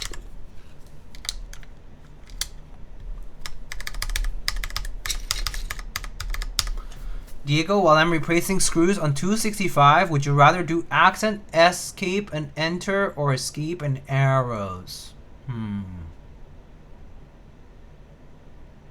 What are you putting on the right side column? Are you just putting the regular nav cluster stuff? If that's the case, then escape and arrows. If you're using anything else to do accents, then escape and enter.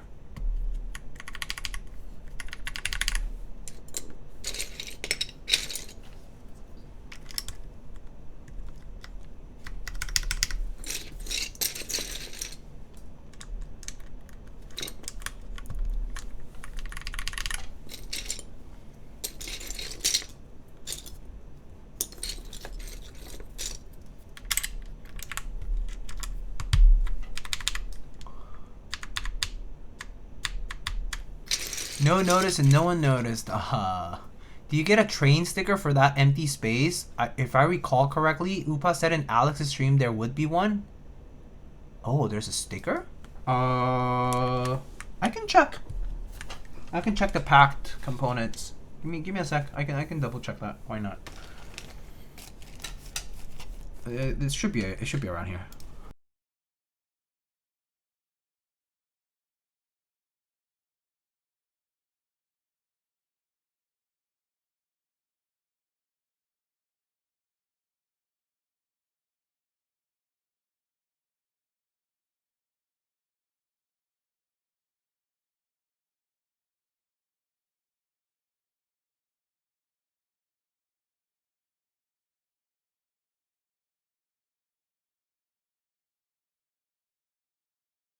I just checked, but I didn't see it. I didn't see any stickers on the packaging. Yeah. I have FAA next week. Sikorsky this past week. I'm off myself. Damn. I'm sorry. I'm sorry.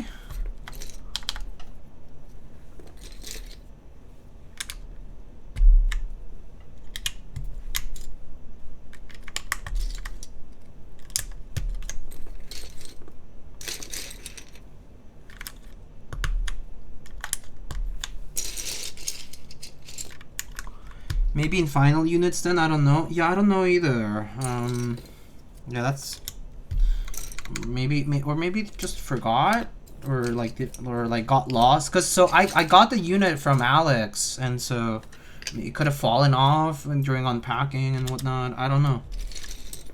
Hard to say. Huh, accent enters. Oh, that's kind of nice. Or novelties rather. His didn't have one, so it makes sense. Yeah, so I mean it's the same package. So I literally tried out Alex's build, which was the one with the browns, and then I switched over to doing a build with the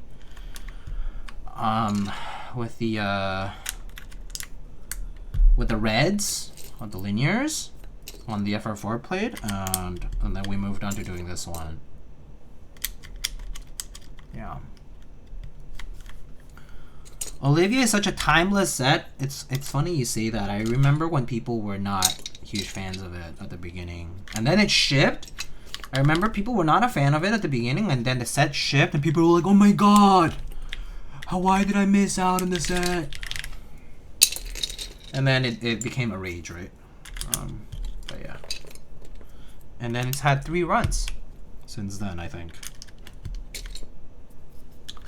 I remember R1 was quite rare though, or rather coveted for a little while.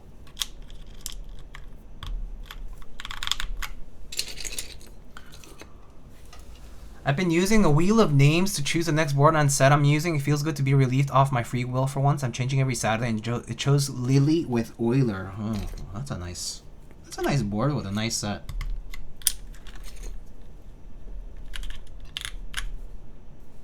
I do the same thing though. I sometimes RNG like just RNG, like a number, and then just like count down from that.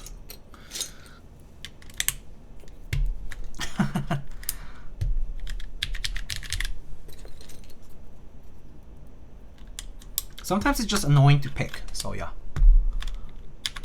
And then for a while, everything was flavor of Olivia. Yup.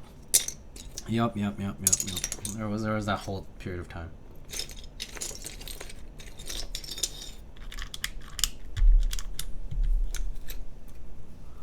Elquan is cyberbullying me. Can you permaban him, please and thank you? No, I can't do that. Elquan's here pretty often.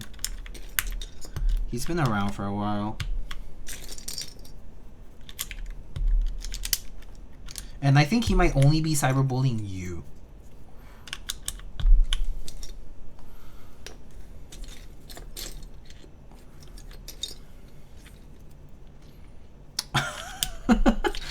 Koopa would not allow that? What would Koopa allow and what would Koopa disallow? I wonder. Speaking of Mr. Koopa, where's Mr. Koopa? I thought I saw him earlier. Wait, did I? Did we? Maybe he was around here for a little bit and left. Mr. Koopa is too popular for us. We can only get so much Mr. Koopa because he's too popular. Koopa has better things to do. Yeah, I know. Oh yeah, he was here for a little bit, right? I'm going to pick up my kid. Thanks for the stream. Have a good have a safe drive or pick up. Take care. Have a good rest of your weekend.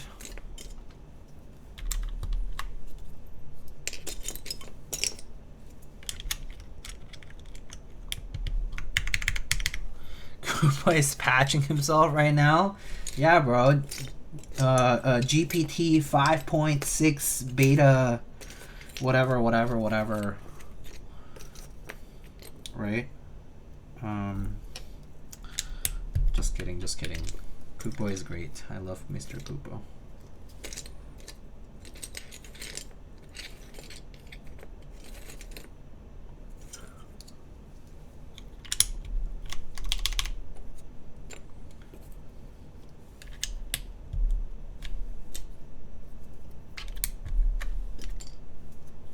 What am I missing? Enter, insert, and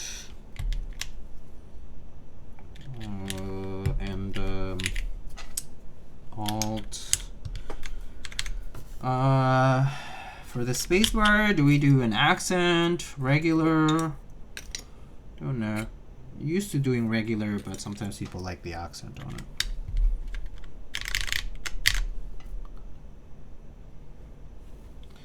Yeah. This one? Or this one? Do 3U spacebar? That sounds very possible, yes. Just like that. Like this. Just not stabilize, like only on the stabilizer, like this. Perfect. And then just press the middle, forehead. Just press the middle. Peak layout. Yes, I know.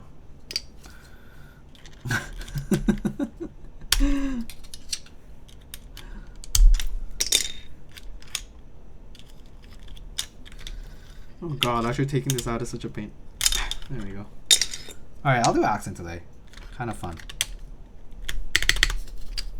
And then we can do regular, novelty enter. Haven't done an accent space right now in a minute. New trend. use your stabilizers to not have a stabilized key on it. Yes, that's the move.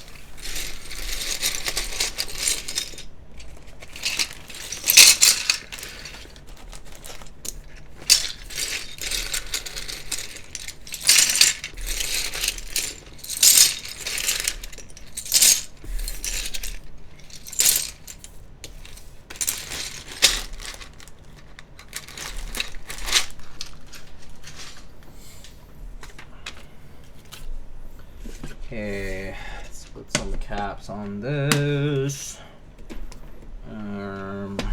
Let's see.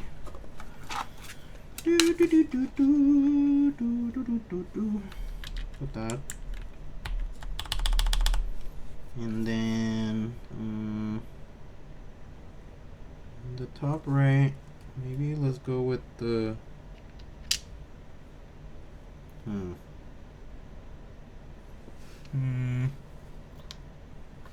maybe let's put some more fun colors on this.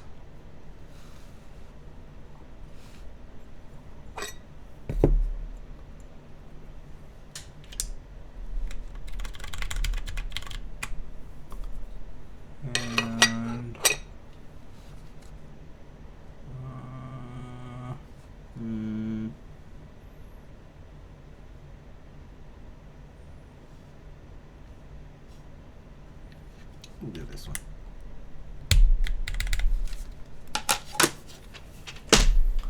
All right.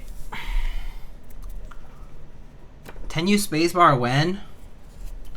I don't think I've been sent a board with 10U spacebar compatibility in a hot minute. Not to mention, I also do not own a single 10U spacebar in my keycaps stuff. I just never bought them. Also, I'm not interested in them because I just would never really use one. Do you guys have 10U spacebar stuff? I don't think I do, for sure.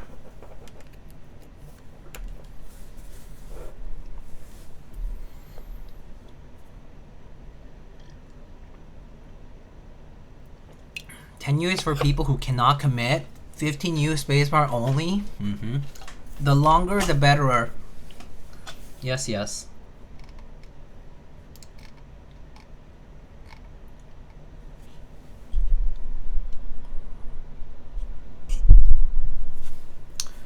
All right, let's try this out. Okay, let me just check the programming on this. I think I need to remap a couple of things. 7U in keyless, and I'll just remap a couple of things here.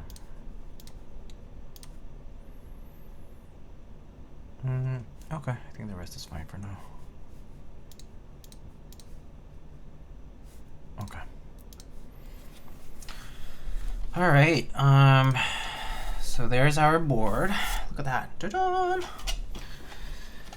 Raw aluminum, stonewash top, raw, and waves bottom. Let me turn off the music. All right, let's give it a shot. All right, so we have cherry mixed browns on a full alu plate. The mixed browns are lubed and filmed. 25G0, 65 gram springs, and Deskeys films, and full alu plate on a full aluminum made Keycult #2. All right, here we go.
I like it, but has a resonance? No, I think it's a pretty nice type of resonance. It's actually a pretty tight case. I actually really like the #2 sound profile in general. I think out of the many isolation gasket mount boards out there, it's one of the really nice sounding ones. Yeah. It does have a little bit of resonance, but I mean, I think that's totally fine. It's like a nice characteristic for the case, in my opinion. So, I dig it. Yeah. I think all alu number 2 sounds better than having a brass mid piece. I personally would agree. I actually like the all alu number 2s better, in general. Okay, let's go through the mods.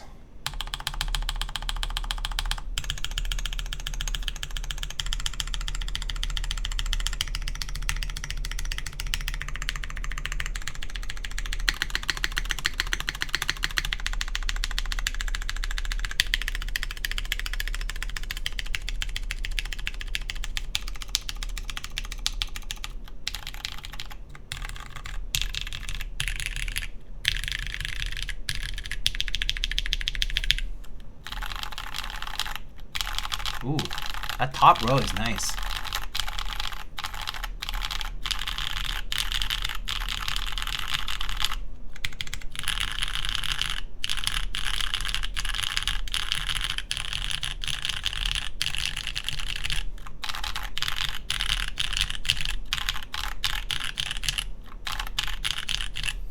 Is this what people would call marbly? Those alphas sound really nice.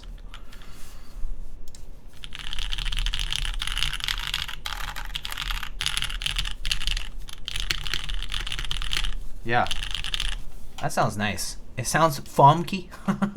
Whatever that means. Oh, hello. We have a visitor here. Hi. You wanna come visit for a sec? Hi. Oh. Hello. Oh. Kiwi. Hi. He just wanted to say hello.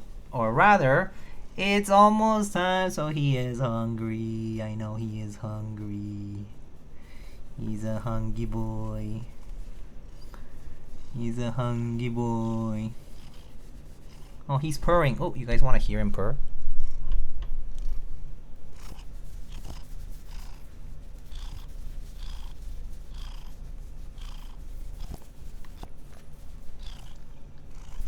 Woo!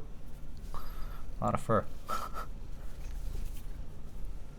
Oh, he is hungry.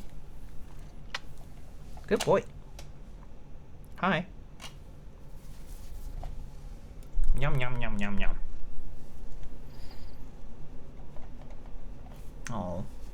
People love you, Kiwi. People love you. Oh, yeah, what do you think about this keyboard? Sniff, sniff, sniff. Sniff, sniff, sniff. Stinky.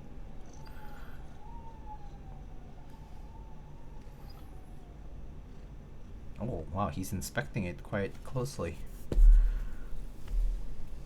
Oh. Good.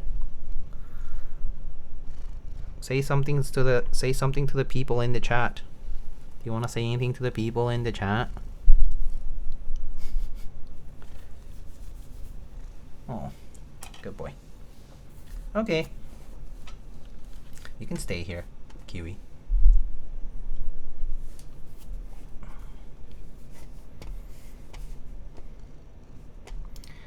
Kiwi, a member of the fuck. Man, I haven't heard these jokes in a hot while.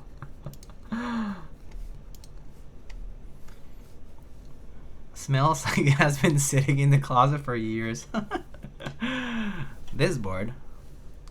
Dust mat. Oh, so this is actually a prototype of an upcoming dust mat from Hello Caps, designed by Tascami.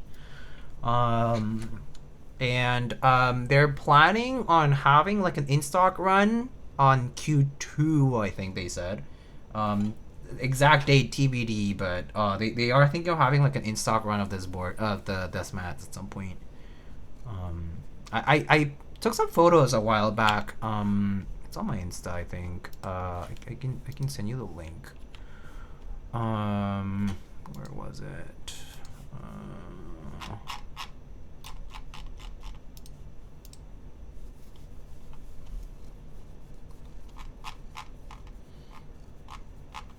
Oh yeah, here. Which Discord? I would say just follow Hello Caps on Instagram. Hello Caps, and I'm pretty sure you'll probably see the post at some point when they come up. Yeah. I don't know, the girly cutesy vibe getting kind of old. I know. Oh my gosh. The girly cutesy vibe. Oh, Kiwi, have I gunk? Good boy.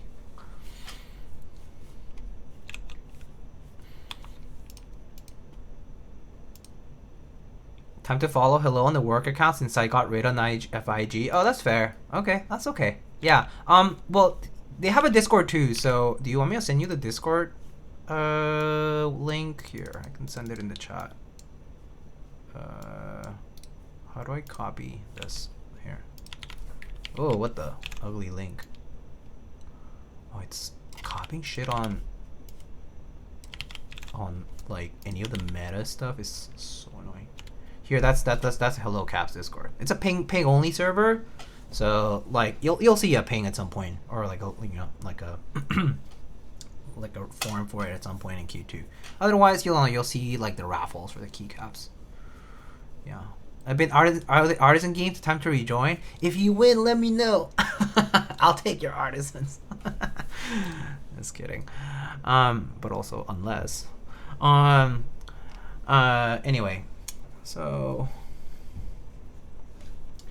yeah. Oh, Kiwi. So we built 2 keyboards today. Oh, and Kiwi's here to see it. Yeah. He's hungry. That's what it is. Please show the bottom and sides of the board. Yeah, for sure.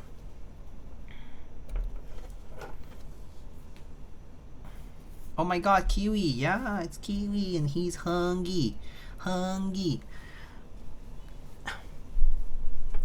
Kiwi inspecting this one too? Sniff, sniff, sniff, sniff, sniff, sniff, sniff, sniff. You're stinky. Okay, so this is the board. This is the stonewashed top. So it is raw aluminum and it has the stonewashed look to it. And then, so this is what the side profile of the board looks like. Yahoo! 19 months! Hi, thank you. Hi, Kim. How's your Saturday been? Do you get flowers? Happy Valentine's Day. Oh, Kiwi's leaving, I think. Are you leaving? Bye.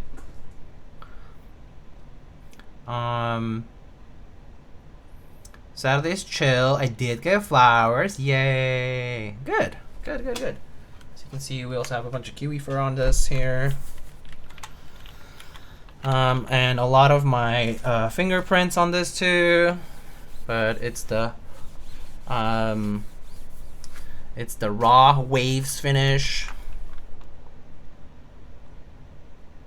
Be my Valentine, Diego. Don't tell my fiance.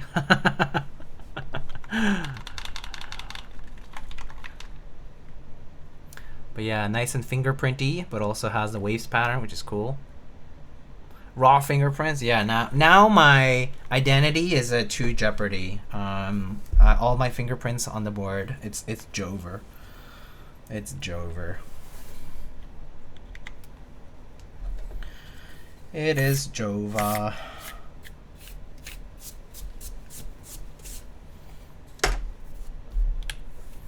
I think your Face ID has already been stolen, so true.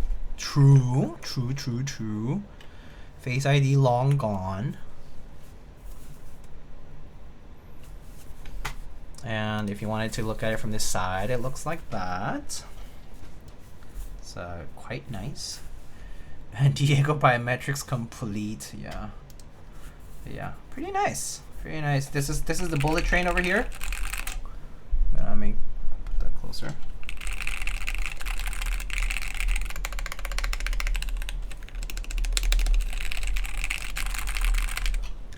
and this is the number 2.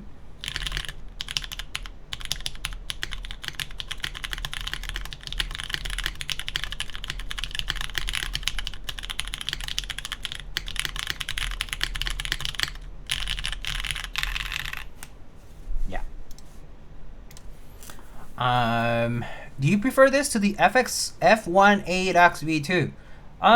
Different boards, different things I like about them.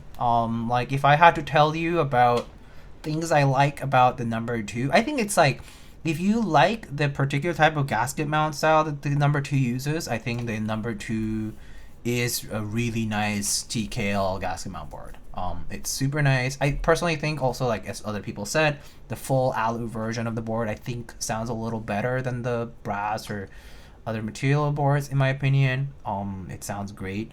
And like, yeah, it's not a cheap board. The aesthetics are inspired by the HKB HG, right? So it has these like 3D sort of like fillets like over here, like on the sides and stuff. Like it has a very like interesting look to it.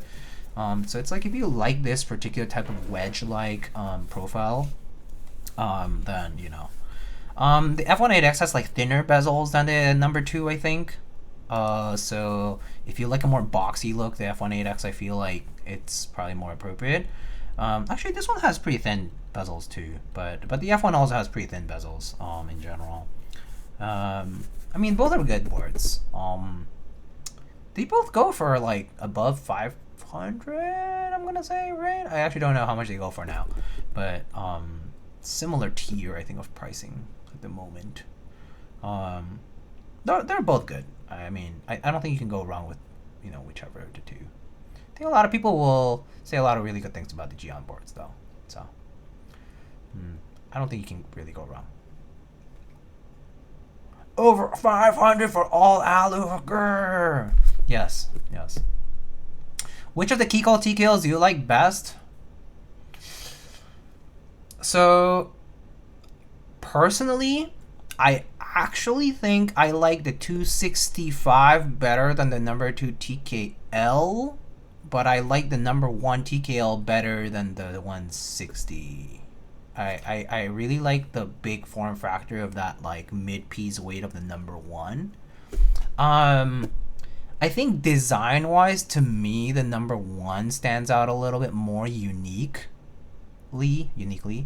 as Keycult, characteristically Keycult, because that like split weight and like the island type of bottom design is unique for the time period it was released in, and it introduced the mounting style as well at the time, and for me that kind of stands out as like, oh, that's Keycult. So when I see it, I'm like, oh yeah, that's a Keycult board, all right. So for me, I think number 1 is personally my favorite of the designs. The number 2, it's a very cool homage to the HKB HG, and it was like really one of the first to do it in a high-end custom sort of scene, and it was done very well. I think that's something that you can't take away from it. It really got put into the spotlight because it was really nicely executed when it was released. That said, you know, now you have a lot more boards, so and they're inspired by very similar features. So I do think now you might be able to find you know, other boards that maybe approach that inspiration a little bit better than the number 2 does. But you know, number 2 is pretty good too. Number 3, you know, I've tried it briefly, and I think the newest iteration is definitely nicer than what it first looked like, but it's not, I would say it's not like really as appealing to me design-wise as the number 2 and the number 1 are. Yeah. I actually think I like the 0 more than the number 3 a little bit. Yeah.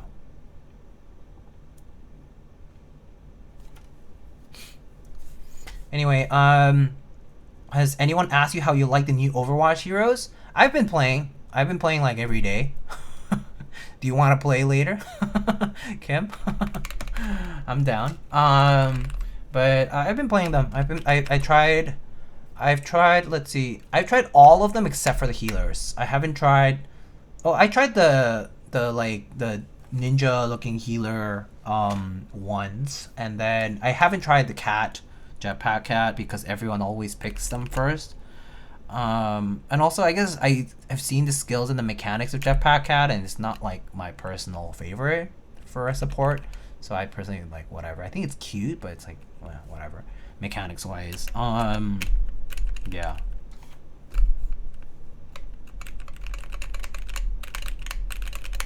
The Zero looks more like a number 260. Right. Yeah. Kind of borrows different elements and designs from different places, so yeah.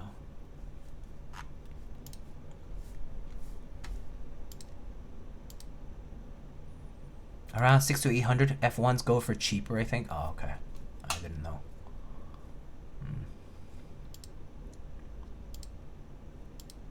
Jian has some F1s in stock. Oh, that's cool. That's nice. Yeah. Has that Keycult tax. That's fair. Yeah. They do go for a bit more. Yeah. They had a standing in the keyboard scene, so I guess that makes sense. Actually, where do I have my list here?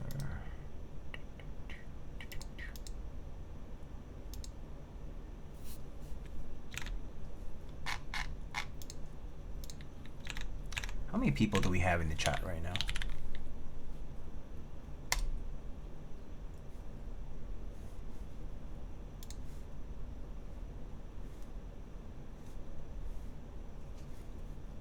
$75-ish people, I think. Would anyone here appreciate a giveaway? I can do a giveaway if you guys want.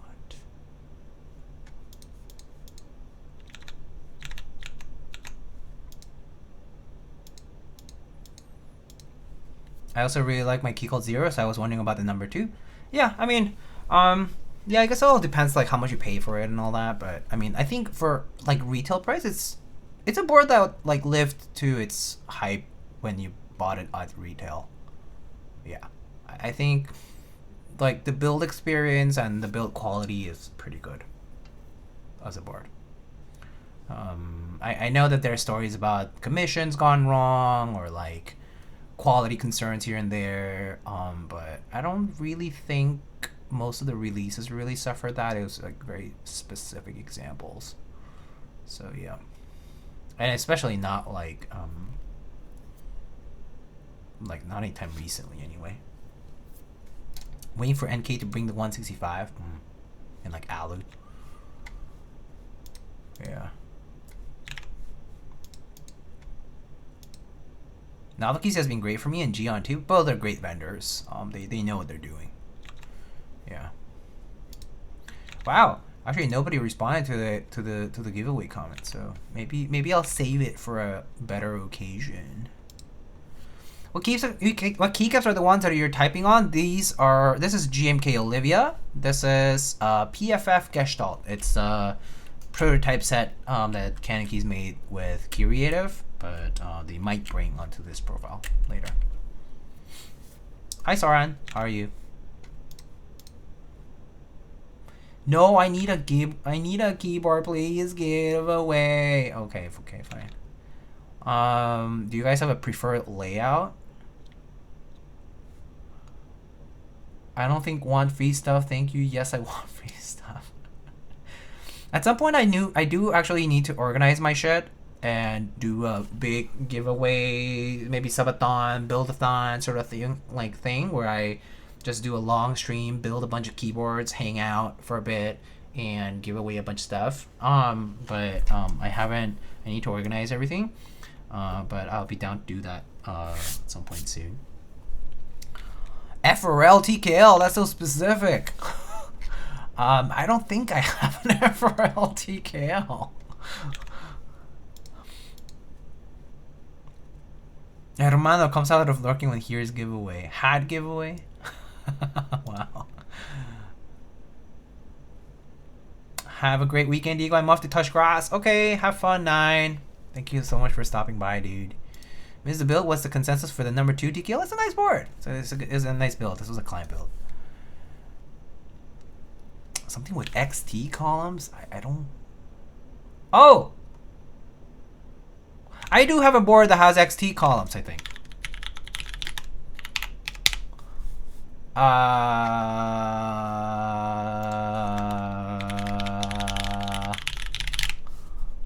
Let me check. 1 XT column. Does that work? It's a cool board, actually. I actually really liked this board when I first built it a long time ago. I need to go get it, though. All right, I'll be right back. Give me like 3 to 5 minutes. I actually am gonna do a couple of things. I'm gonna feed Kiwi, and I'm also gonna bring the pricing question, and I'll be right back. Okay? BRB.